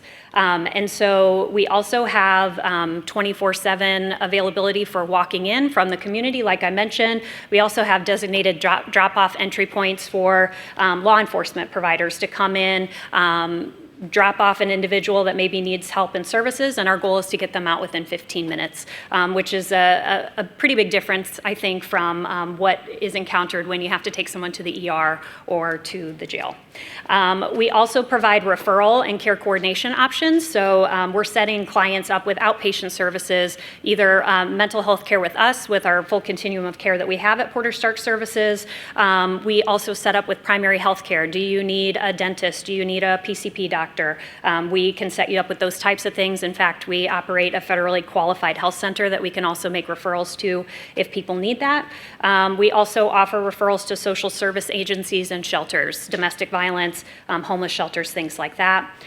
We, again, do offer the stabilization services where a client can go in a private room and stay up to 24 hours to kind of remove those emotional triggers, meet with a peer, get a safety plan done, and talk with someone who can help get them through. So maybe they don't need to go to a higher level of care, don't need to go into our inpatient unit. We do facilitate acute inpatient stays in this environment as well. If someone did come in crisis and they needed a higher level of care, we have the ability to actually just walk them physically down the hall to our 16-bed adult inpatient unit. And then we also have an area for child and adolescents where we can work on facilitation to inpatient facilities that are local to us. We also facilitate to medical hospital placements if someone comes in and they are in need of medical detox, or they maybe have a wound that needs care, or unstable blood sugars, things like that. We can refer to the medical hospital. We have nurses on site that can help us with those things. We do also refer to self-help and support groups, so AA, NA, again, I mentioned earlier, safety planning. And then what's really cool about our center too is all of our emergency triage specialists, the people doing the assessments, are certified Indiana navigators, which means that they can help people get on Medicaid, get presumptive eligibility, presume them eligible for Medicaid, and then work on the marketplace insurance for them as well.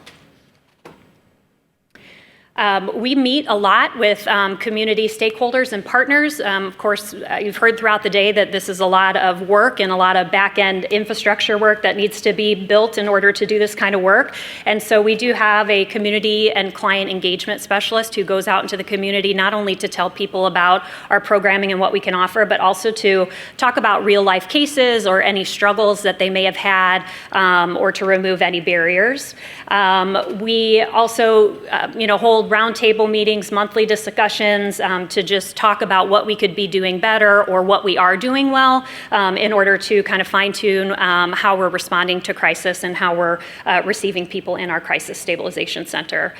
We do meet and talk about client advocacy a lot of the times with our community and outreach engagement specialist, and that person also fosters new referral resources that we can use to provide resources to our clients that maybe we didn't know about before, but with that one-on-one work in the community, we're able to do that. And so there's one-on-one communication and collaboration. We have a really great relationship with our local emergency room and medical hospitals. We've had that for a really long time. In fact, our mobile teams have been going in there for years to provide on-site assessment and care in those levels of treatment. We also work with other psychiatric inpatient facilities. So if our inpatient unit is full, or if we have a child or adolescent that we can't service because we only take 18 and up, we have really great relationships with other facilities where we can get people in quickly and very easily. We also have work with primary care, work with doctors' offices so they know where to send somebody if one of their patients were in crisis when they're in their office, work really well within the schools, also provide on-site crisis services there with some school support specialists, and we also work with other local behavioral health providers. If we were unable to meet the need of the client, we would certainly refer out to another behavioral health provider. And so some of the work that we've really had to work on, and I think others have alluded to it up here too, is working on that first responder and law enforcement collaboration and workforce. So stakeholder meetings are happening on a continual basis where, as I mentioned before, we discuss real-time cases, we talk about barriers, talk about successes. We do have a designated drop-off entry point, which I mentioned earlier as well, to kind of get the officers in and out and EMS in and out. And we educate on appropriate use. And we also have discussions about transportation issues within the community, which it could be a big barrier for people. And then we also have a really unique relationship with our probate court and our judges. We have something called assisted outpatient treatment, where someone might be on a long-term mental health commitment and they meet one-on-one with a judge without his robes in his jury room, and he encourages them to engage in their treatment and to follow through with the things that are needed as part of their commitment. And we do also have a standing order for transportation that our judges provided to us, so we don't have to call the judges in the middle of the night to get authorization for transports or emergency detentions. We have a relationship where they trust our judgment, and we file those documents within the next business day. So how does the funding help? Basically, we all have talked about this before. It's in the diversion work that we're doing. It helps the client not to receive unnecessary emergency room bills that maybe be difficult to pay. We talked about competitive workforce and salary to able to provide that and hire people. And then it also supports the crisis continuum and our ability to sustain those services and pay for them. And so just real quickly, I wanted to talk about a success story. We are going to call her Jane. She was at the local emergency room for mental health treatment. She was seen by mobile crisis. We determined that maybe she needed a voluntary level of inpatient care, but the criteria was a little weak. She had wanted voluntary treatment, but we didn't have any inpatient beds at our facility. And so we knew that facilitation might be difficult. And so what we did is we offered her stabilization services instead. She was agreeable to that. The doctor felt okay with that. And so mobile crisis brought her to our stabilization unit. She stayed there about 24 hours, was given a safety plan, knew what to do when she left, who to contact, was given and spoke to a domestic violence shelter because part of her mental health crisis was a domestic violence situation. And so we gave her all of the resources that she would need. And in fact, she saw a provider the next day for medication management services, which was pretty incredible. And then we provided transportation to her the address that she wanted to go to after she was discharged. So I don't need to go over this slide. I think we know why it's a success. The system worked as it was intended. We didn't have a bed, so we found stabilization instead. Mobile crisis went out. Mobile crisis brought her where she needed to go. She was seen within less than 24 hours for medication management services for an immediate need, and we provided transition planning and resources. And so just a couple takeaways, and I'm almost 2 minutes over my time, so I'm sorry, I know you guys want to break. But some of the things that we've already talked about here, minimizing the financial burden of mental health crisis, access to interdisciplinary staff that have a specific skill set in mental health services, removes barriers, calming environment, and the grant funding really sustains and helps us provide this really critical work. And we provide no wrong door approach where we will welcome anyone in for whatever they need. So I appreciate all your time today. Thank you very much.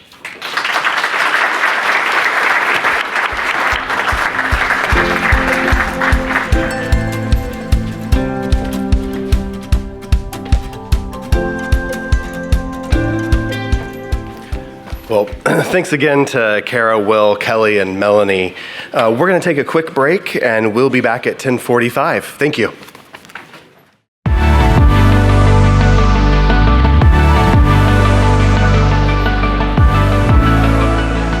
All right, well, welcome back. As we discuss mental health and substance use, it's imperative that we talk about the role of our first responders.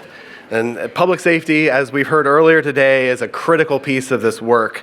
And we've made great strides through conversation, education, cooperation, and partnership. And these individuals all share a passion for this important mission. And we'll discuss how they're collaborating with their local crisis support services to ensure their residents have access to the care they need. To guide our next conversation, we're honored to have former Hendricks County Sheriff Brett Clark. Joining him are Cass County Sheriff Edward Schroeder and the Vanderburgh County Sheriff Noah Robinson. As they make their way to the stage, please watch another brief video about the 988 Suicide and Crisis Lifeline. What is 988? It's a free 24-hour suicide and crisis lifeline. What is a crisis? Maybe it's something you experience so often. You don't even think it's a crisis. Anxiety over money. A stressful relationship. Concerns about a loved one's mental health.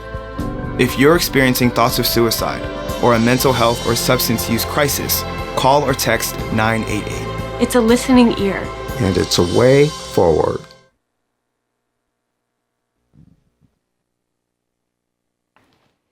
Can you hear us up here? Healthy skepticism. I got to say, I can't see you, but I love that. So I guess we'll get started with some healthy skepticism. As he said, my name is Brett Clark. I was the Hendricks County Sheriff just west of here from 2015 to 2022, term limited, and I retired after that. I do a little bit of business development for a couple of companies, and I'm currently running for the Indiana State Senate. Now, we're really limited on time. My clock is ticking right in front of me, so I'll do the best I can to keep these two on track.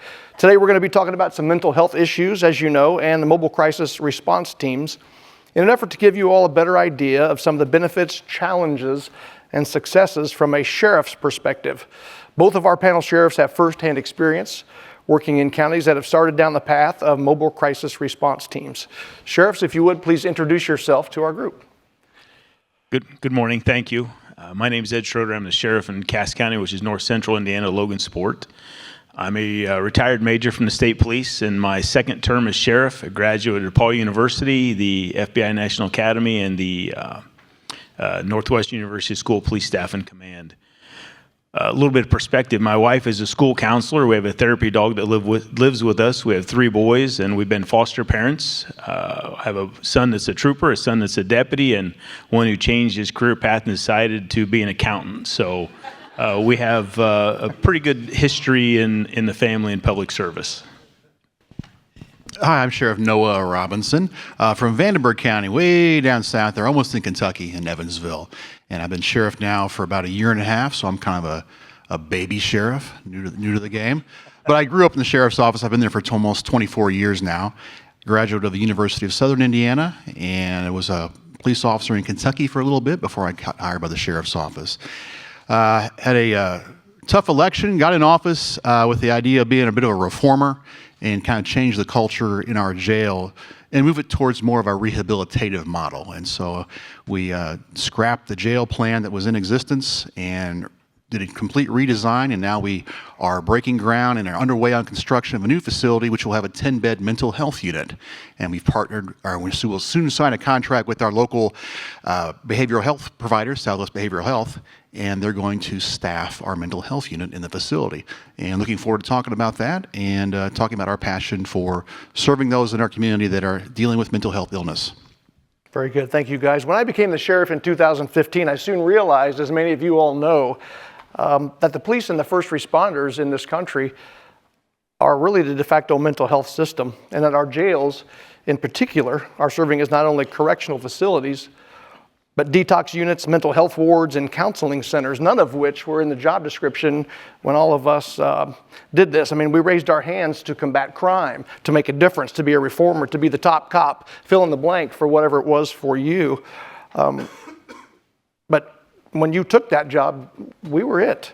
It much reminds me of the movie The Santa Claus. I don't know if you saw that. When he fell off the roof, he put the suit on, he goes to the North Pole, and he says, "Who's in charge here?" And they said, "Sir, it's you." "No, who's the head elf?" "You." And that is us, and that is you when you take these kinds of jobs. When you turn the keys to this job, you're driving the bus. Now, during my 8 years, I had the opportunity to work with Jay and some other great folks like late Senator Jack Sandlin, Justice Goff, Chief Justice Rush, Mary Hudson, Doug Hunsinger, Justin Faulkner, Steve Luce, Rep. Steuerwald, Senator Kreider, many of our sheriffs, current and former, treatment providers, parents, and really tons of others who are trying to collectively address some of these exact issues. We had meetings and calls. We organized a statewide mental health summit with participation from all 92 counties. We visited the state hospital and the state house. We talked about recovery works and CIT and CMHCs and CCBHCs. We worked with EBDM groups, state and local JRACs, and got through COVID-19. We even traveled to Deadwood, South Dakota, out west for a regional courts conference to discuss these ideas with other states, and finally to Arizona to see a No Wrong Doors facility in action. I'm not sure we could have been more active. Then one of my deputies shot a man in crisis and ended his life. And suddenly it wasn't just something that we were going around in these volunteer groups talking about. It was something that hit home personally with my own people. And I mention that because it gives you a better understanding when that hat is passed to you of the gravity of what it is that we're dealing with here as a state. Now that challenge continues, but the beauty of this in my mind is that you've heard already that we as a state, Indiana, you, the people in this room, have the opportunity to lead this effort nationally. So I encourage you to keep at it and keep going. So with that, let's get to a few questions for our sheriffs. And I'll start with Sheriff Schroeder. Please describe for the audience the challenges law enforcement face when dealing with individuals with mental illness. I don't feel like I'm a very smart person because I think most of the things we're going to talk about today are repetitive, but I think our view will give you a different lens. Policing is as you all know, a 7-day a week, 365 days a year job. And with that, even with 988, 911 becomes the primary call for service. So we end up seeing people who are severely developmentally disabled, autism, they have lack of insurance, the criminality, and we run across all those types of people, but not everybody that we run across needs to end up in a jail facility.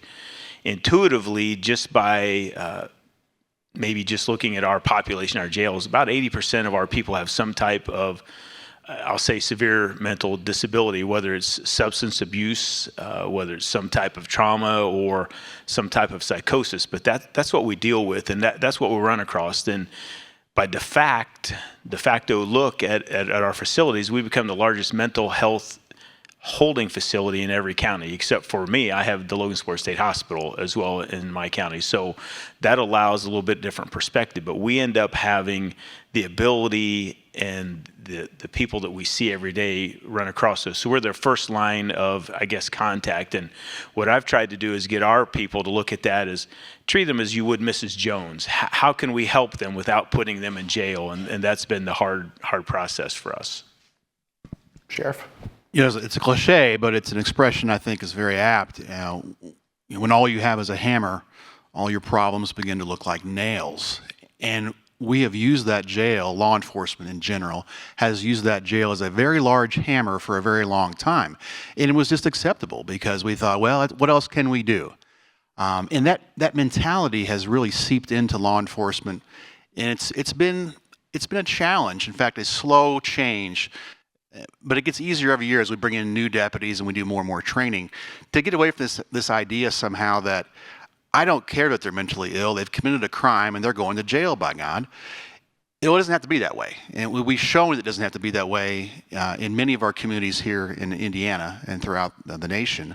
And we continue to make more and more progress toward this idea that the public is less and less understanding and forgiving of law enforcement when we have an officer-involved shooting.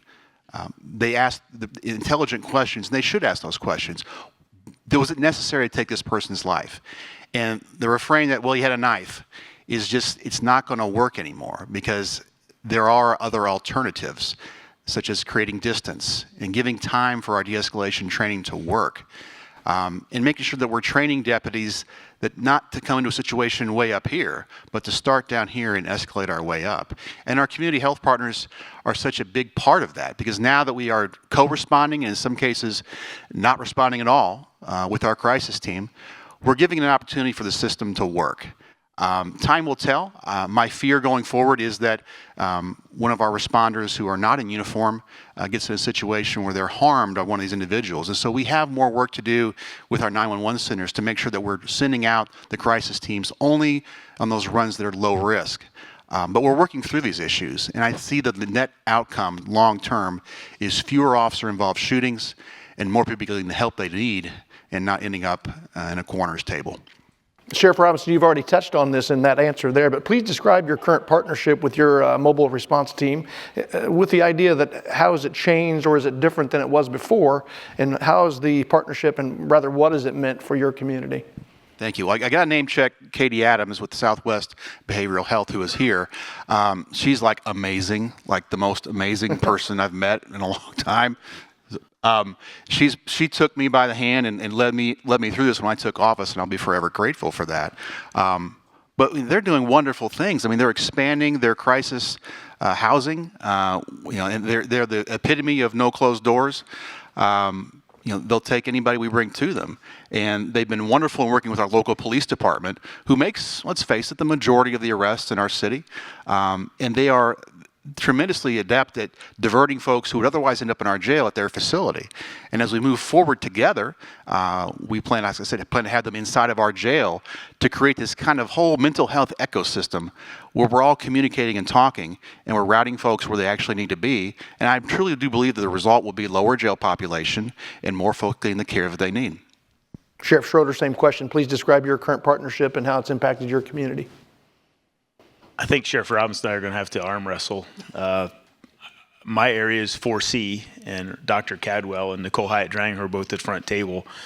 When I became sheriff, the mantra that was passed on to me from my predecessor and the staff was, don't deal with the buffoons at Fort County, which was their name then, because they're no good for you. They won't help you, they're problematic, they're obstinate, and we could go on with the adjectives. As I moved forward in the position, I developed a relationship with Fort County, now known as 4C. And as the mobile crisis teams really came into fruition, they were one of the first to start that, we had weekly meetings. I invited them, and they came and presented at our staff meetings. They came and spoke to our deputies. We exchanged phone numbers. During the break, Nicole and I were just talking about, we conversed about a case and a mobile crisis call on Christmas Eve.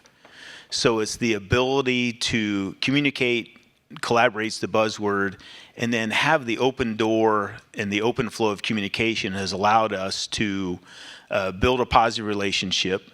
Not saying we're not like family, brothers and sisters at times where we agree to disagree or have some serious discussions about how the police handle a call or how they handle it, but we've built upon that relationship, and it's positive because if we've gone into it as a group thinking, what's best for our community, what's best for our residents, and how can we help provide that? And again, the cliche for me is Mrs. Jones, because that's how I explained it to my staff. Is Mrs. Jones is the silent neighbor who needs help, doesn't know anyone, and doesn't know who to reach out to. And how can we provide the best service to her and her family? And we've developed that relationship, and we still have our issues, but we have come so far in my 6 years as sheriff that intuitively, again, my jail population's dropping because of their work, because of work we're doing in the jail by decreasing the numbers and offering programs that they're helping provide. And where we provide the services, we're working together and bettering our communities. Okay, excellent. Because you've already answered this question number 3, I think, right there. I'm going to throw this back to you.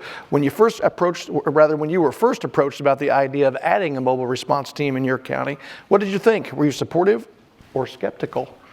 Why or why not? How does a partnership with your provider help to alleviate those concerns? I was not skeptical, but I can say many in my organization had some skepticism, or at least some concerns. But you read, I'm a reader and I like to read studies and I like to read. There's a lot of stuff on the internet you can read, and probably half of it's not true. But when you read peer-reviewed studies, and I'm a big proponent of not reinventing the wheel, right? And so this stuff is gets thrown around a lot, evidence-based, but it's proven, and we know it works. And so it just takes a little bit of a leap of faith, not all that much of one, I thought. It was certainly worth the risk because, as you alluded to earlier, a sheriff deputy shooting someone, I'm an elected official, and what's a sheriff? What's a first-term sheriff want more than anything, right? He wants to be a second-term sheriff, right? So, not only do I have a moral obligation to preserve life, but who am I not to take every avenue to ensure that our sheriff deputies don't have to live with the after effects of having taken a life, especially one in a controversial situation where it could have been avoided. And so I saw it as a all positives and no negatives type proposition. The unit had already been in operation with the city police and used successfully there, and so it was a no-brainer for me to do the implementation. And our staff quickly fell in line. Ongoing training is necessary. We have a few skeptics still, and I think a little bit of perhaps jealousy, whereas I'm a sheriff's deputy, I can handle all of this, I can do everything they can do and more. Well, you can do most of the things they do, but you can't do them as well as they do in certain areas. And so it's a recognition of you have weaknesses, based on the fact that when you show up, you're wearing a badge and a gun, and that's not the best way to begin a conversation with some folks. And so understand there's limitations to what law enforcement can do, and teaching our staff that play to your strengths, and where your weaknesses are, have allies. Good. I think that the expectation in the community, and certainly from our perspective, is that law enforcement's role primarily is probably public safety in the community. How has the inclusion of a mobile response team impacted the community safety in your mind? Public safety and security really means a lot to a lot of different people, but ultimately, as both my sheriff friends here have alluded to, it's about preserving life. And I believe in the motto of, if I can get it for free from someone else, why do I need to do that? And that's exactly where this fits into that scenario, is if we can preserve life and get someone better trained to do that service, then we're better off. And what I mean by that is, when we go back to the police being available 365 days a year, typically is the first call for someone who's suicidal, or an out of control incorrigible child, or there's a domestic dispute and maybe a battery involved. And it's gotten to the point now where the service we're providing, our officers and deputies are calling for mobile crisis, or even our dispatch centers calling mobile crisis as they're dispatching the calls to us to go and respond, so that we can provide the best care and service, and one, preserve life, and two, protect the sanctity of the families and of the well-being of the children and everyone involved in these situations. So we're trying to provide the best service through those organizations, because we are not equipped and is trained to do that. And I liken a lot to a medical model is, sometimes your general practitioner may not be the best person to give you your knee surgery. Maybe you need to see an orthopedic surgeon. So providing the contact and the ability to use the local experts through our mobile crisis teams is really, I think, provided that security and improved the safety and quality of life for our residents. Yeah, I agree. And I think just taking the opportunity to use those services perhaps even frees up some of your deputies to do other things that we really are expected to focus on, like the community safety angle. Sheriff Robinson, how has it impacted you all down south when it comes to public safety as it relates to your teams responding? I love being known as like a Southern sheriff, like I have a drawl or something. How y'all doing? It has been, it does freed up our deputies to do other things. Now, I don't want to make it sound like we have constant mental health runs, but if roughly our own internal data from studies we've had done shows that anywhere from 70 to 75% of the folks in our jail have some form of underlying mental health condition. Well, it would stand to reason then that a lot of the folks that we're making runs on have some form of mental health condition.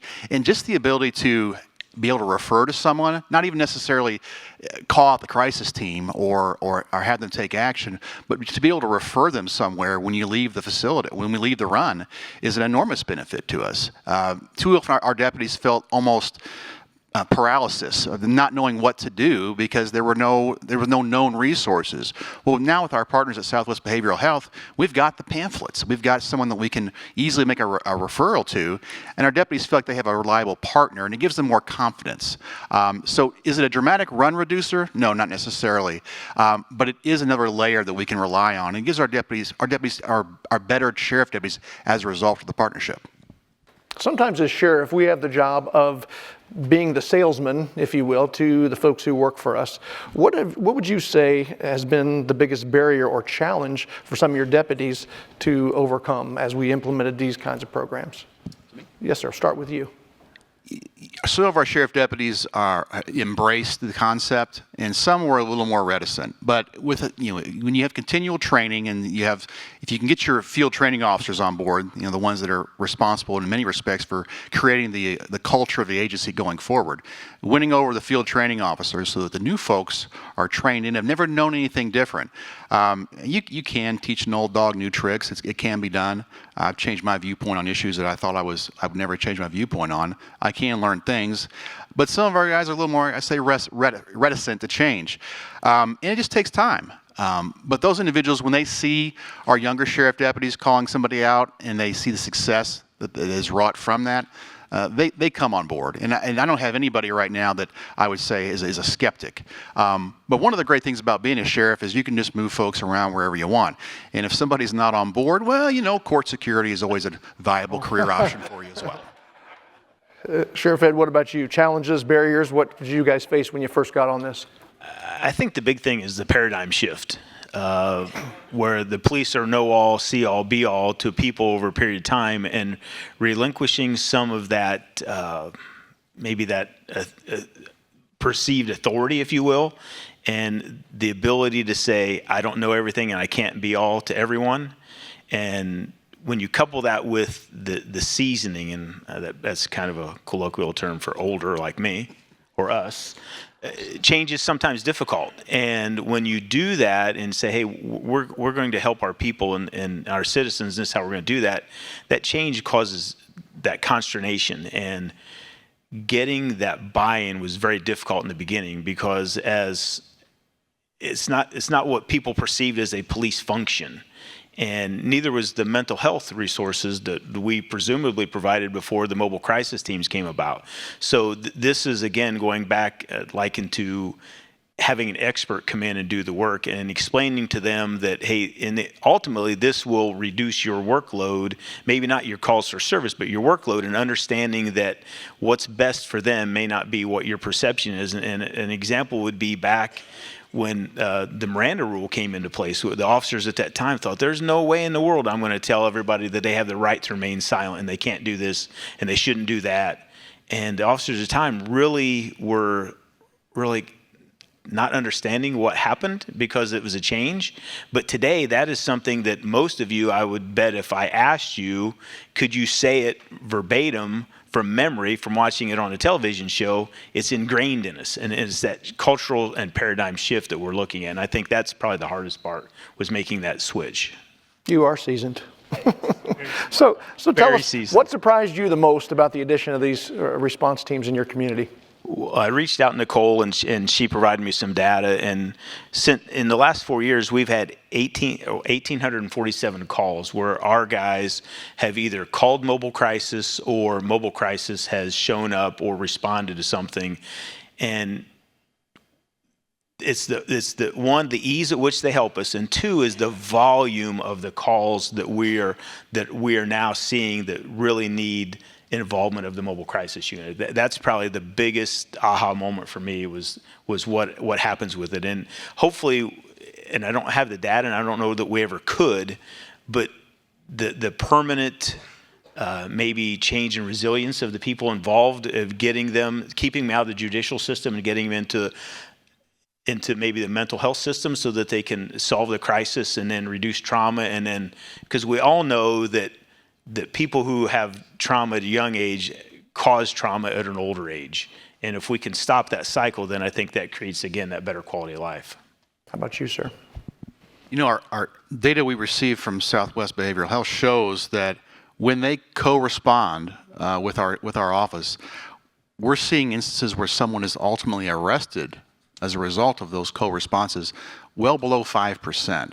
And so we're talking about literal evidence that's indisputable that co-response on a run dramatically decreases the chance that someone will go to jail as a result. And if that's not evidence of a success, I don't know what is. It's hard to argue the data right in front of you. And so as a sheriff who grapples with jail overcrowding, where I've got 120 inmates right now housed in outside facilities, the adjacent sheriffs all love me because I'm paying them to watch our inmates, but I'd rather them not be there to begin with. And so, this is not the end-all be-all. It will not solve all of our problems, but gosh, you do so many of these little things by increasing substance abuse treatment inside of a facility, better mental health treatment, reentry support, like Sheriff Gooden does over there in Scott County. You do all these little pieces and parts, and you can move the line long term. And I truly believe that our partnership with Southwest will move that line, and we will see lower jail populations within the next decade. I truly believe it's going to happen. So our clock's ticking. Can you each give us a quick success story that sticks out to you, if you have one, please? An adolescent comes to mind immediately. It's a child with autism, very strong-willed, probably once or twice a week. There for the very beginning period of time, it was probably daily, causing issues at home, requiring a police response. Really is not a police response, but it's about the parenting and the lack of resources. And with the involvement of the mobile crisis unit, those calls have not gone away, but they've decreased immensely. So that address that we all know in our area, we don't hear as often. So I think their involvement has really helped that family support, as well as provided the officers who were at their wits' end of what to do, because one is a juvenile. It's hard to find placement for a juvenile, and that's not what the intent really was. It was because the boy threw the juice box at the mom today. So she ends up calling the police because she believes he's going to be maybe physically forceful with her later, and she's concerned about her safety and well-being, and their involvement has reduced those calls immensely. So I would picture that as probably my number one case.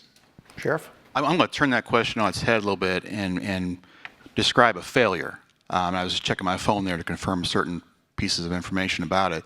So we've had countless success stories, but I want to own a failure we had, and it goes to that line of some deputies don't remember the training and don't understand what the responsibilities are, and that they're expected to call the crisis team when appropriate. We made a run out in a rather rural area of the county, individual out there walking around with no apparent purpose or business in the area, was not particularly communicative with the sheriff deputies, was not cooperating with them, but obviously seemed to be in some kind of mental distress.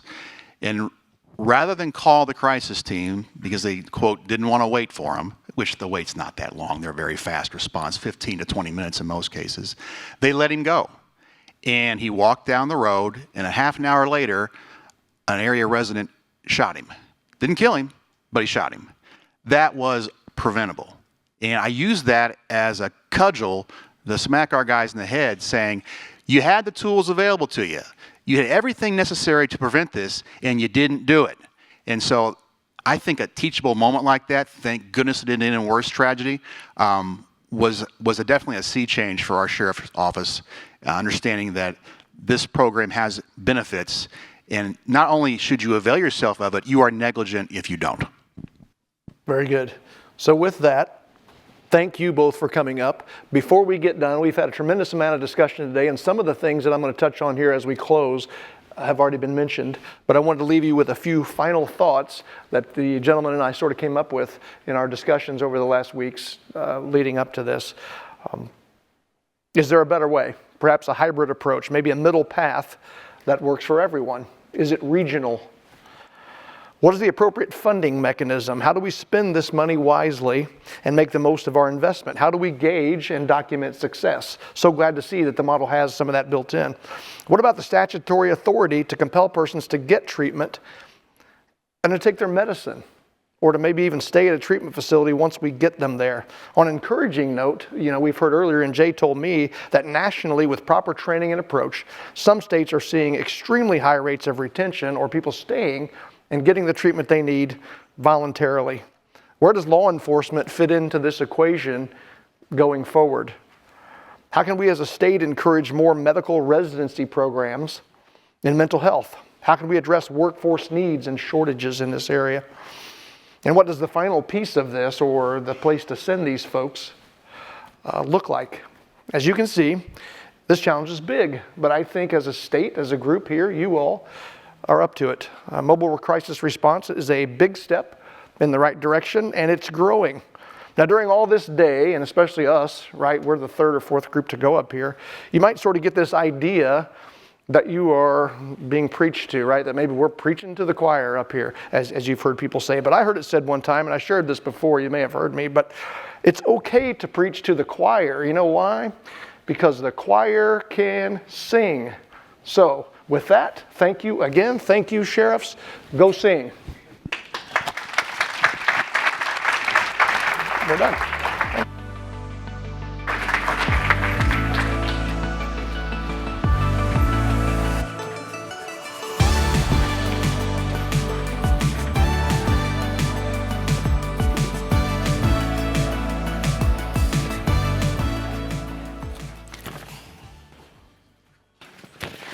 Well, please put your hands together again for Brett Clark, Sheriff Schroeder, and Sheriff Robinson.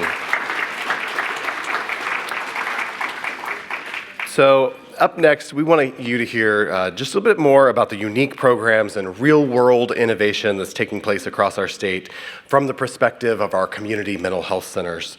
We're excited for you to meet leaders from Southwestern Behavioral Health, Adult and Child Health, Radiant Health, and LifeSpring Health Systems.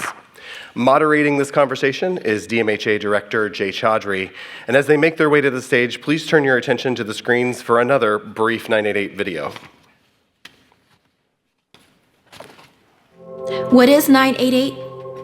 It's a way forward.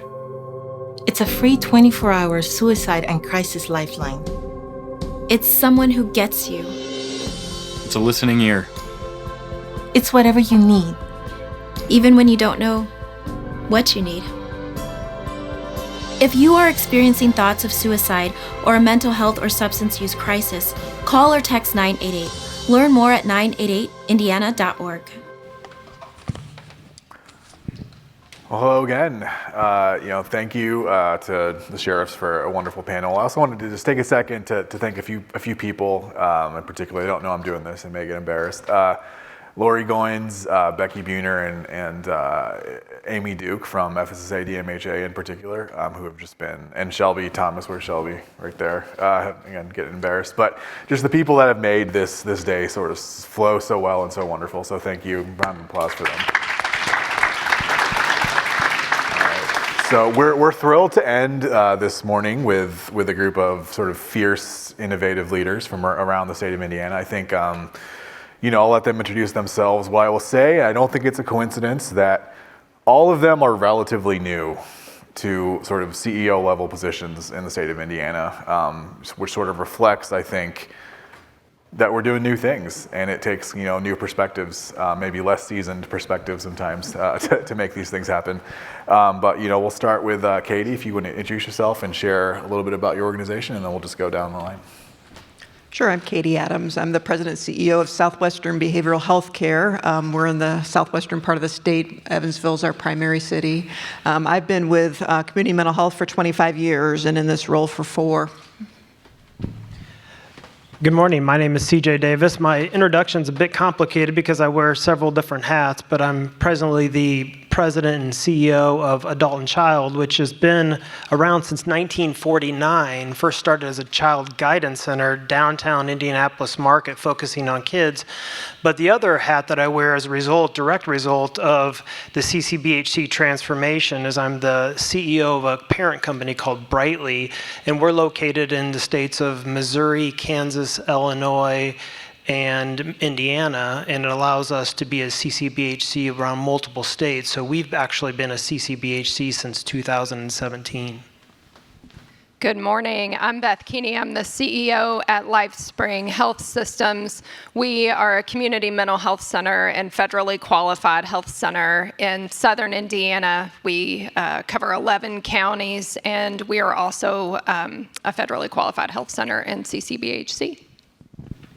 Hi, I'm Lisa Dominici. I'm the CEO of Radiant Health.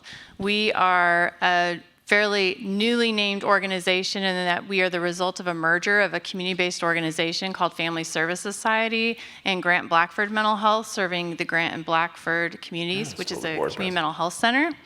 And we merged in 2022 in an effort to really enhance the entire continuum of care from cradle to grave in our rural community, and rebranded under the unified brand Radiant Health in 2023.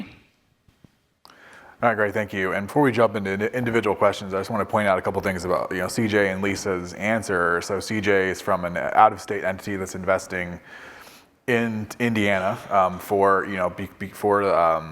because of the promise that they see. And Lisa just mentioned the merger that took place. So I think that CCBHC, this transition allows not only quality changes but kind of structural changes that I think will help sort of drive the system forward. So Katie, you're not only the CEO of Southwestern, but you're also the current board president of the Indiana Council of CMHCs, which is lots of members in here. Zoe France, the CEO is right there. So I was wondering if you could put that hat on for a second and kind of talk about the impact from the council's perspective of the CCBHC transition and kind of where we nest, nationally.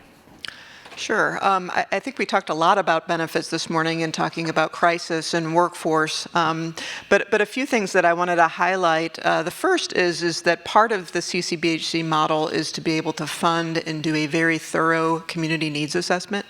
And from that needs assessment, we are able to develop strategic priorities and goals to fill gaps in our individual communities, which I think is huge because every community is different. The other thing is substantial improvement in our workforce issues. We all know that workforce has been a huge driver of our access issues, but because of CCBHC, we are able to pay competitive salaries for all levels of staff. So just a little bit of data. Last year, system-wide throughout Indiana, the community mental health centers experienced a 2% decrease in turnover and a 3% increase in our fill rate in our vacancies, which is incremental change year by year, is really making an impact in filling that. And lastly, talking about access, I think all of you are familiar with, it always taking months or weeks and weeks to get in to access mental health treatment. Well, due to CCBHC, a lot of our members from the council are now able to offer same day access, and I think we talked about that a little bit this morning, with the goal that everyone gets in within 10 days for a routine appointment, and that's a CCBHC standard. So access is huge to give people the care they need when they need it. Great, and a couple follow-up questions. So I wonder if you wouldn't mind spending a little bit of time talking about the potential of collaboration with CCBHC throughout the whole ecosystem. So we've heard numerous examples of your collaboration already, in particular with explaining what the DCO concept. Maybe explain what that is. Sure. So we haven't talked about a DCO. That's a designated care organization. The other neat thing about this model is that I may not have all the services that our community needs, but I can develop a relationship with somebody and have them be a designated care organization. And this is more than just having an MOU saying, yeah, we're going to work together. This is having another organization be embedded in the teamwork that we do for our clients. So an example of that would be our Neurodevelopmental Center of Southwestern Indiana. We have partnered with Easter Seals, who has a very strong psychology department, and they have a PsyD program that trains through there. So instead of me hiring psychologists to do this program, why don't I just use this great resource that is already in our community? There's no need to duplicate that.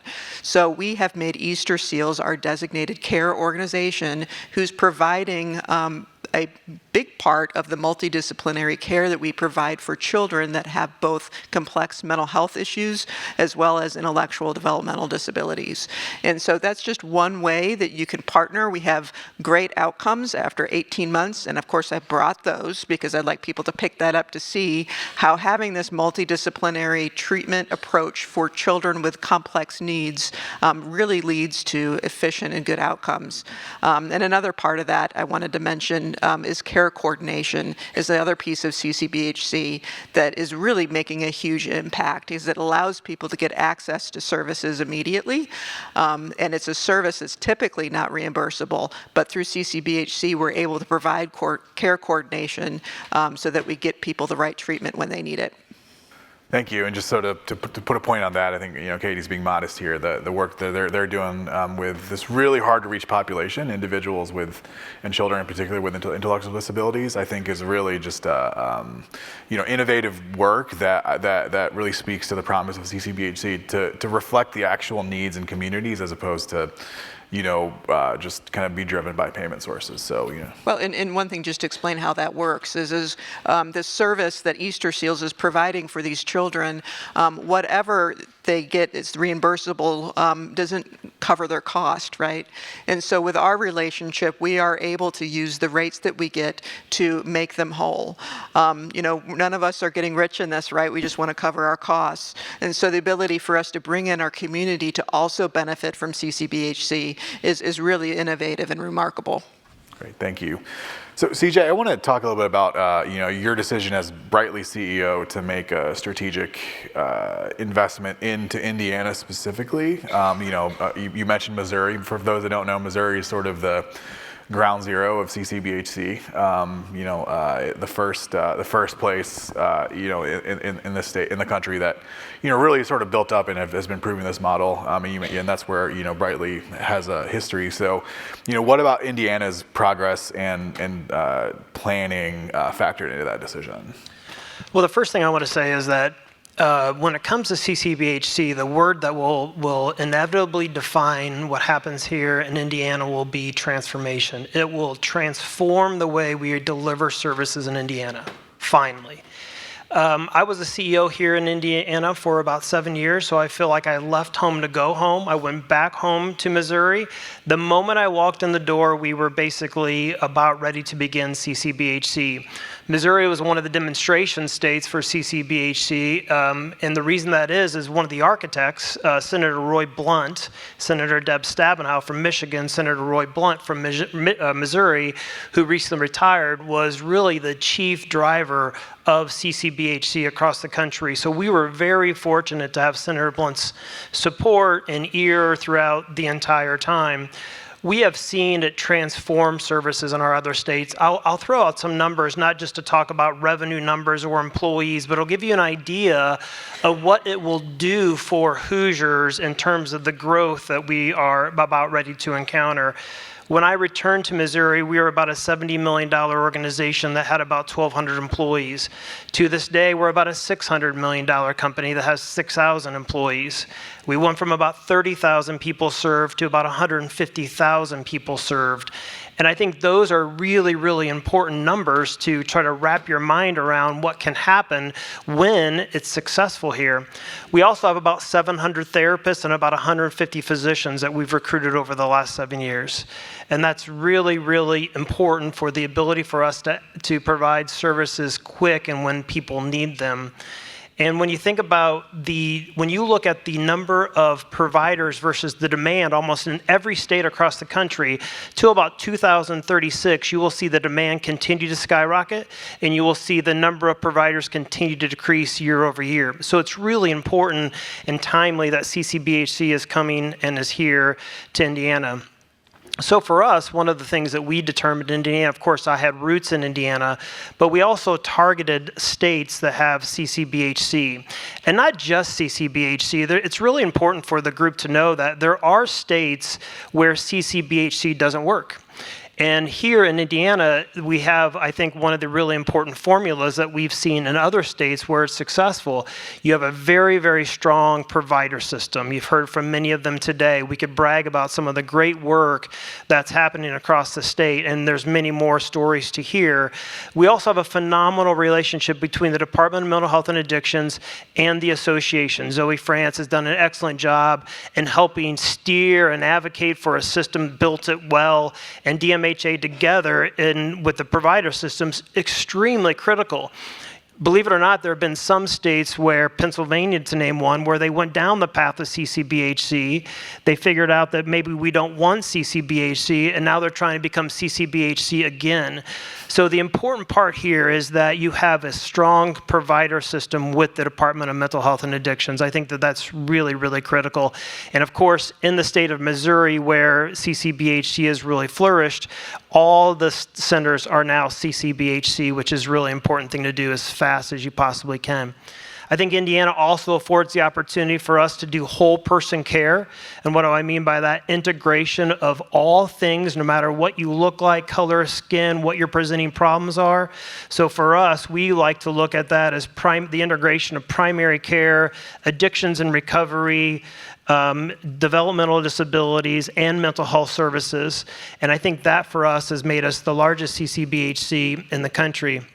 And I think what's really, really important for all of us to understand and get excited about is that the outcomes and data from what we're able to realize with CCBHC, when somebody asks all of us on this stage, what happens to the people that come through your doors? Are they getting better? For the most part, we can say that they are, but what we haven't done well as an industry is to truly define what is the standard of practice and what are the outcomes associated with the services we deliver, and CCBHC helps deliver that in almost every state. Thank you. A quick follow-up question for you, CJ. Adult and child's footprint includes much of Marion County and quite a bit of populations that have been kind of historically marginalized. Can you talk about how the community needs assessment in particular, that process, will allow sort of better access for folks regardless of their background?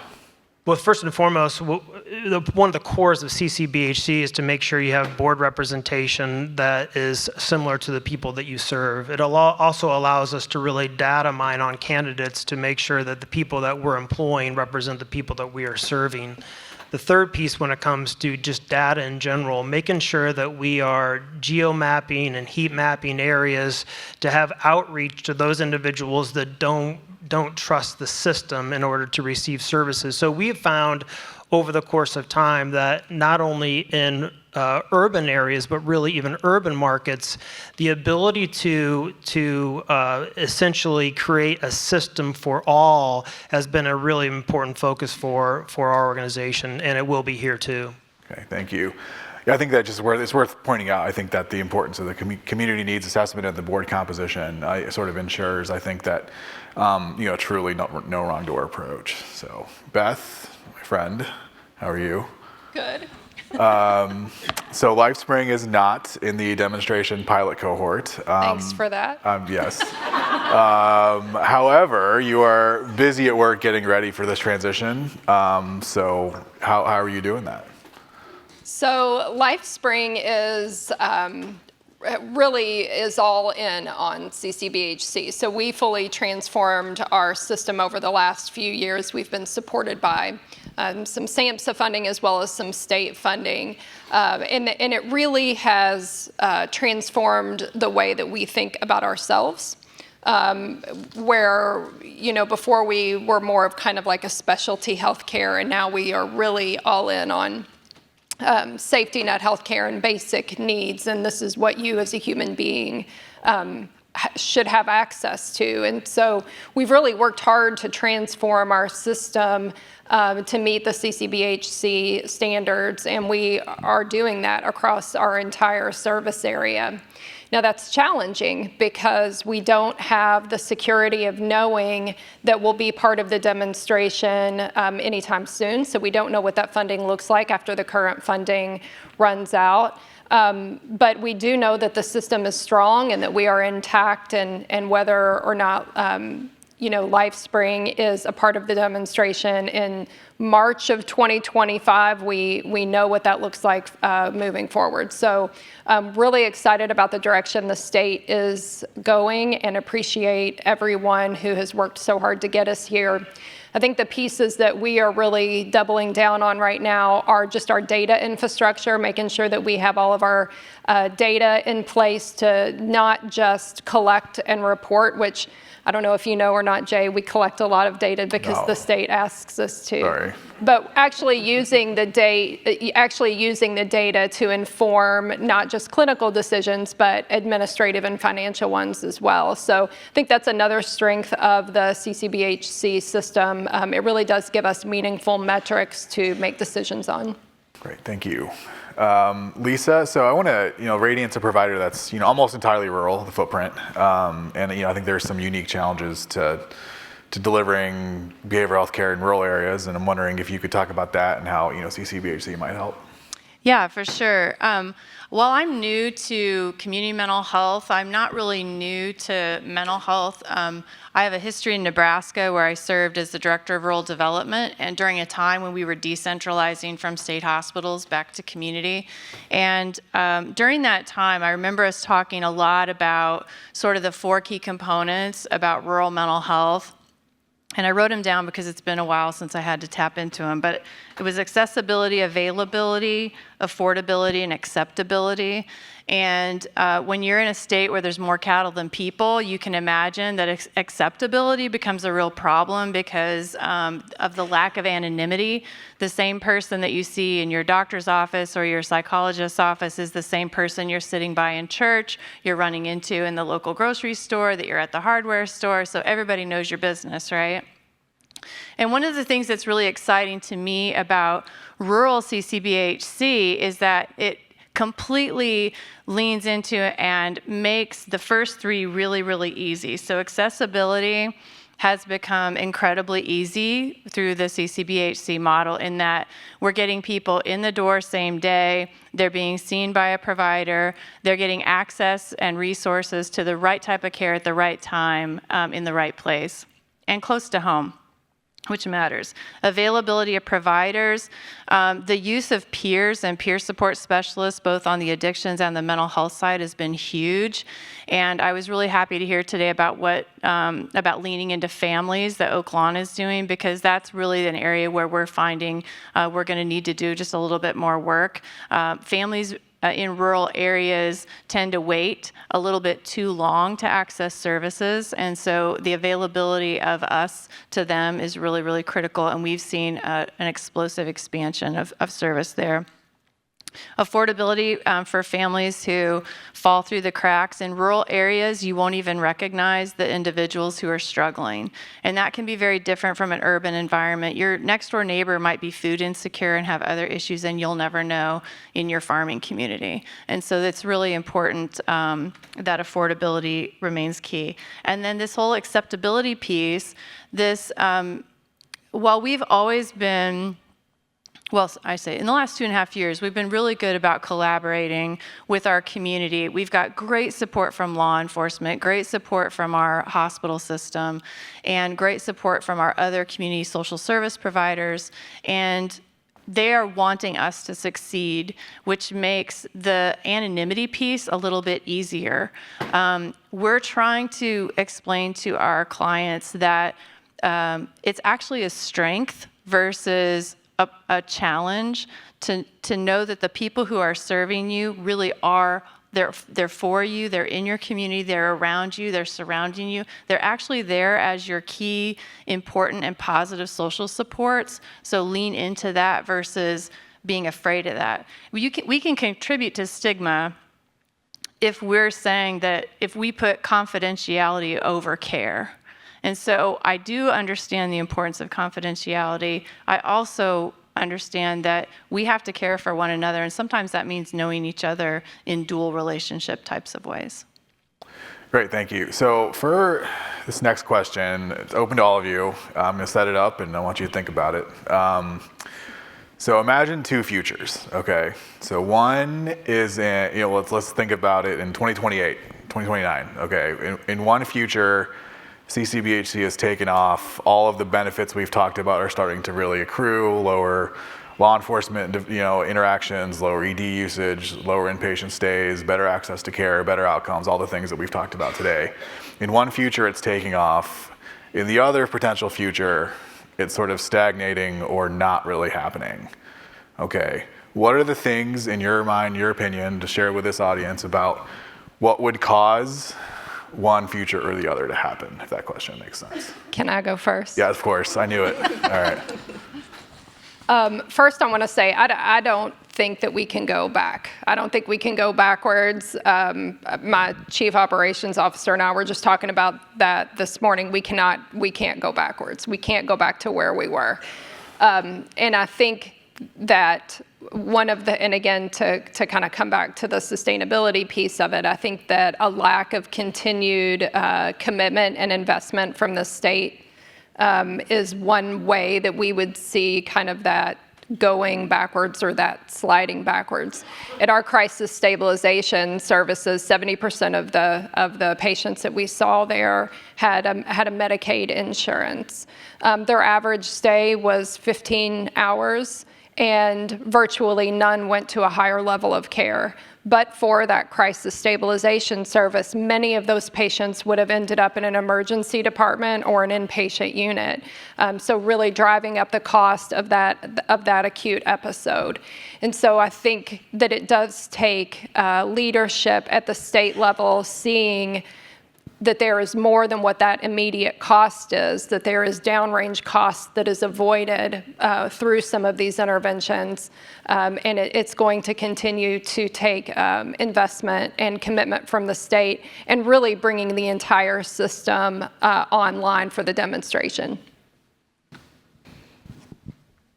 Katie? I think just to take from my friend Sheriff Robinson over there, who's awesome, by the way.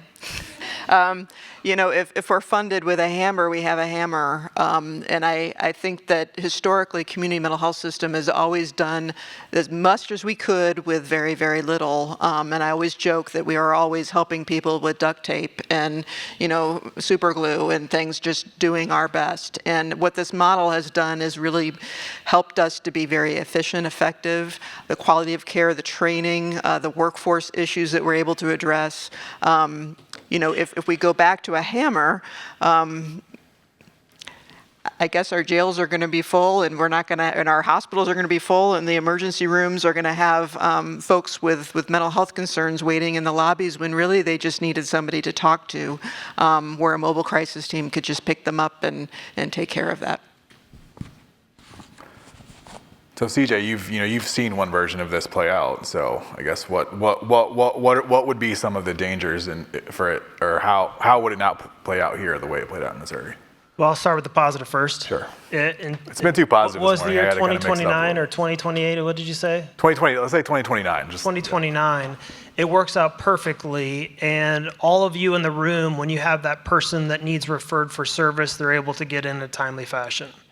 That's really what we're after. And not only that, but when they get in, we know what happens. We know exactly the outcomes associated with that care, that level of care.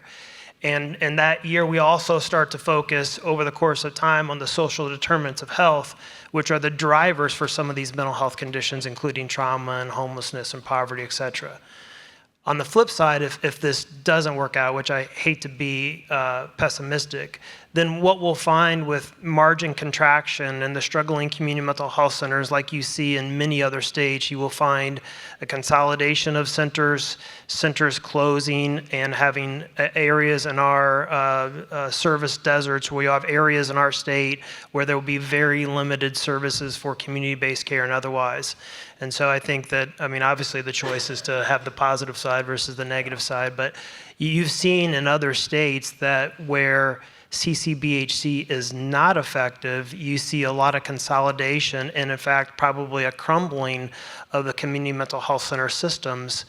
Community mental health centers can't sustain without enriched or enhanced funding. And it's not about the rates, it's about delivering services, what it costs to deliver those services. So I think it's a really important thing for all of us to think about. Lisa, any thoughts? Yeah, I would say I don't see failure as an option. So I think that's the first thing, and maybe that's Pollyanna of me, but if we are really all committed to seeing a future where we are changing the landscape of mental health and addiction in Indiana. This is our path forward, and this is our way. And to not accomplish that, I just don't think it's not okay. We have to do the right thing. I think this is the right thing at the right time in the right way to serve all Hoosiers. And to have that sort of crumble apart, for me, just isn't even an option. So I don't want to even entertain it. All right. Yeah. Absolutely. Thank you. Well, we have a few minutes left here, so I guess I would open it up to, what is it you want folks that attended this? So this is a long morning of kind of really dense, heavy information for folks, some of whom may not be very familiar with these topics coming in. So I like to distill things down to their kind of essence. So what are sort of up to 3 takeaways you want folks in the audience to leave with? Can I start? Do you mind? I really see the CCBHC transformation as our opportunity to treat people, not paper.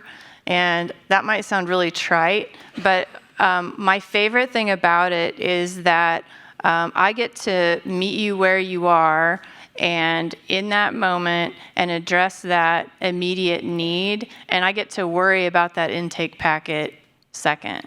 And I think that CCBHC and the ability to see the person and the humanity of the individual first is a game changer.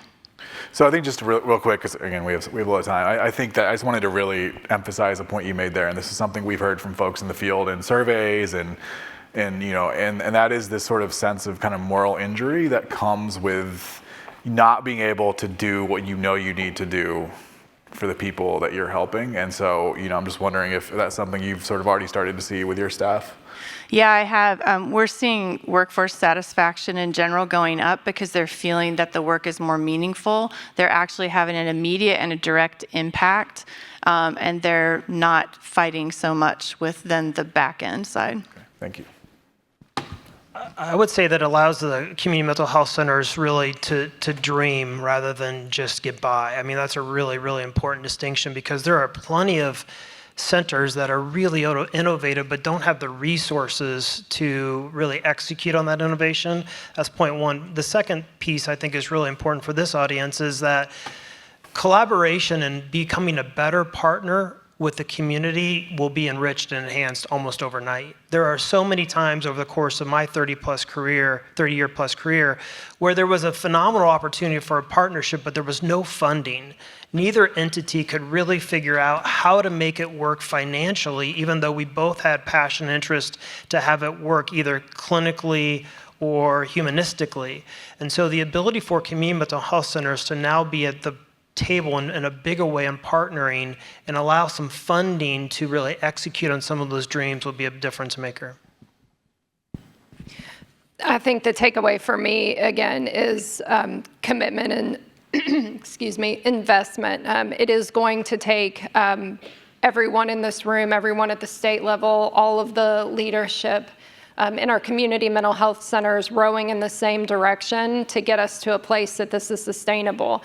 The outcomes that we see in terms of engagement, the clinical outcomes, the lower cost, all of that comes down the road. We see it now. We have evidence of it now. We have evidence of it in other states in the country, and we need Indiana to continue to push forward and make sure that all the CMHCs are part of the demonstration and that we get to a place where this is just our model of care and not the new thing we're doing. So I agree with all three of you, but the kind of tagging off what Lisa said, I think my favorite thing about this is that we get to meet people where they are and give them exactly what they need, and we don't have to worry about whether or not they're already our client. We care for them because they're a member of our community, and I think that is a big difference with CCBHC. About 70% of the people that we interact with in our crisis team are not our clients. They see somebody else or they don't see anybody at all, but we are still able to see them and care for them in that moment and give them exactly what they need. And so that gets to that purpose again, and feeling good and saving lives and giving people what they need, and not having to worry about, oh, did I get this? Did I get this? Did I get this? Can I add one thing to that? Of course. Thank you.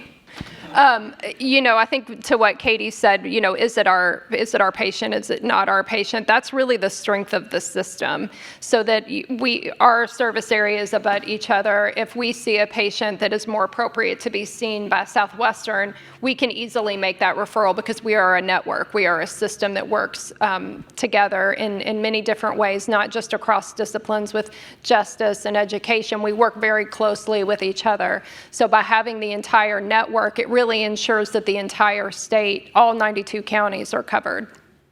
I got to say something more about that, too. The other thing about the system and about the Indiana Council is there's 24 of us, and we're all figuring this out together.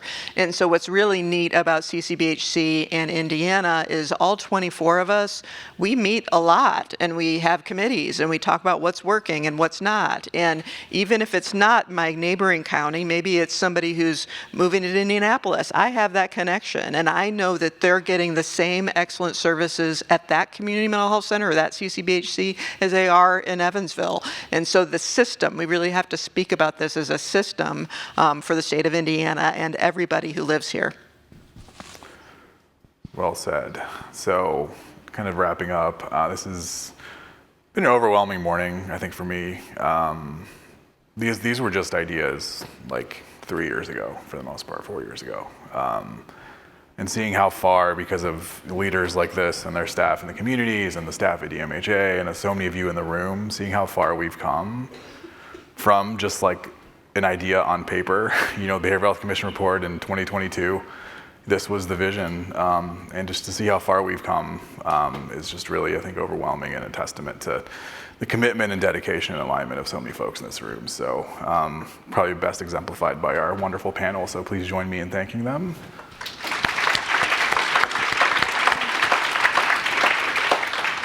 A couple more things. Am I intro? Is it a commercial or sorry? Okay, yeah. Okay. What is 988? It's trained crisis specialist. Offering a listening ear. For anyone experiencing a mental health or substance use crisis. Or having suicidal thoughts. Specialists have your best interest in mind. And can help connect you to helpful resources. If you're experiencing a crisis, call or text the free 24-hour 988 Suicide and Crisis Lifeline. It's someone who gets you. And it's a way forward.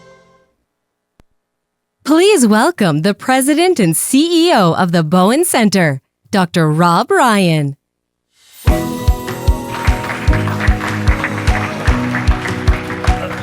Thank you. What a powerful set of commercials. I can definitely tell you that 988 is changing our communities. As I said, I'm Dr. Rob Ryan, President and CEO of Bowen Center, the community mental health center for Kosciuszko, Huntington, Marshall, Wabash, and Whitley counties. I just want to circle back for a second and say thank you to Jay and all the panelists and all the presenters today. Let's give them another round of applause. Great job today. In these closing moments of our conference, I wanted to review what we've heard today and to leave you with next steps. I came to Bowen Center, one of our 24 community mental health centers, in 2004 as a psychology intern. I figured I'd stay 1 year and I'd go do something else. I'm here 20 years later because I fell in love with the mission of community mental health and our patients. And to me, that's me standing here as proof that the mission that we do and the patients we serve is worth our effort. As I've gotten older, though, my vision is moving from our past to our future. I have 2 grown daughters and now a grandson, and I want Bowen Center and the other 23 community mental health centers to be there for them, whether it's a career like I've had or if they need services. I often quote Babe Ruth to get this issue driven home. Yesterday's home runs don't win today's games. Bowen Center and the community mental health system at large acknowledges that in a world with seemingly unlimited need but limited resources, we can't depend on past home runs. We need to change and evolve to continue to receive your support. While our system is proud of our last 60 years of work or our home runs, we understand that the changing needs in our communities means that we have to change. Over the past decade, though, most of our centers have had new leadership who are like myself, hungry to change and to be the safety net for the next 60 years, working closely with all of you. To me, the most important thing that the Certified Community Behavioral Health Center changes is an acceptance that for all the home runs of our systems past, there's a large group of seriously disabled children and seriously mentally ill adults who've struggled alone outside of our system.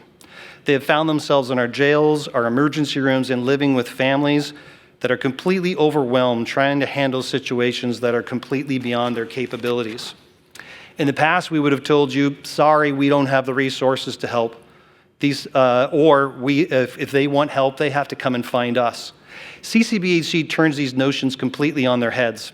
If we're to receive the needed resources, we as a system have to step up and proactively go find these individuals and engage them in services. While we're proud of the work we've done, by not meeting these evolving mental health and addictions needs, we've ended up with overcrowded jails, fractured families, and suicides. The CMHC system sees this and realizes that if we want to be partners with you for the next 60 years, we as a system have to move forward with a model that, while still meeting the needs of our current patients, also addresses these unserved individuals. To find and bring these people into our system, the CCBHC model helps to reduce stigma, uses evidence-based treatments, and provides affordable and timely care. These issues are all addressed in different ways through CCBHC.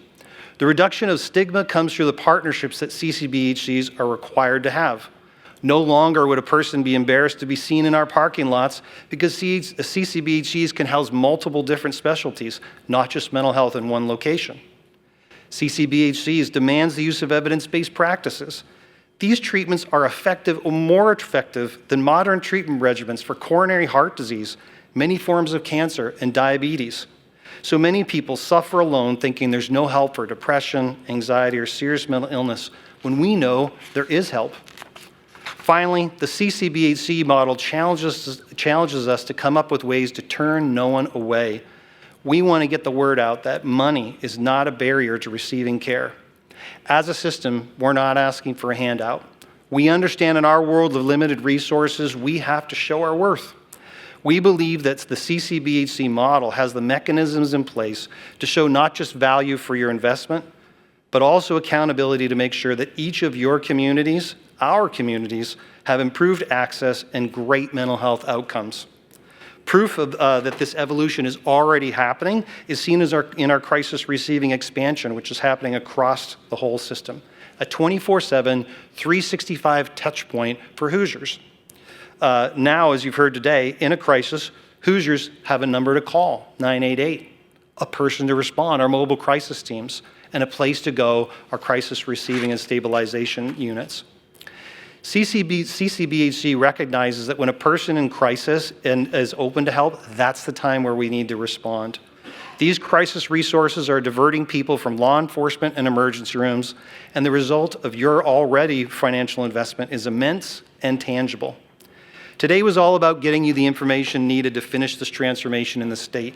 Yes, we do have 8 CMHCs in a program to transition to CCBHCs, but there's more to come.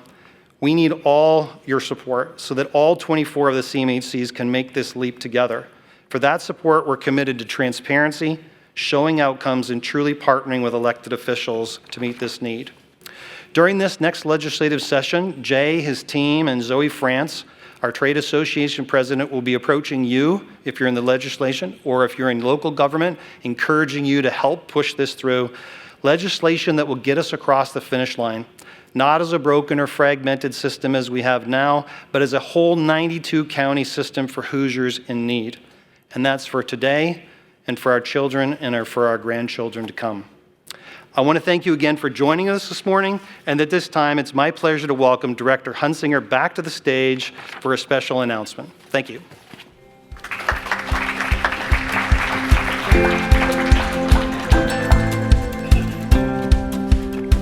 Well, thank you, Dr. Ryan.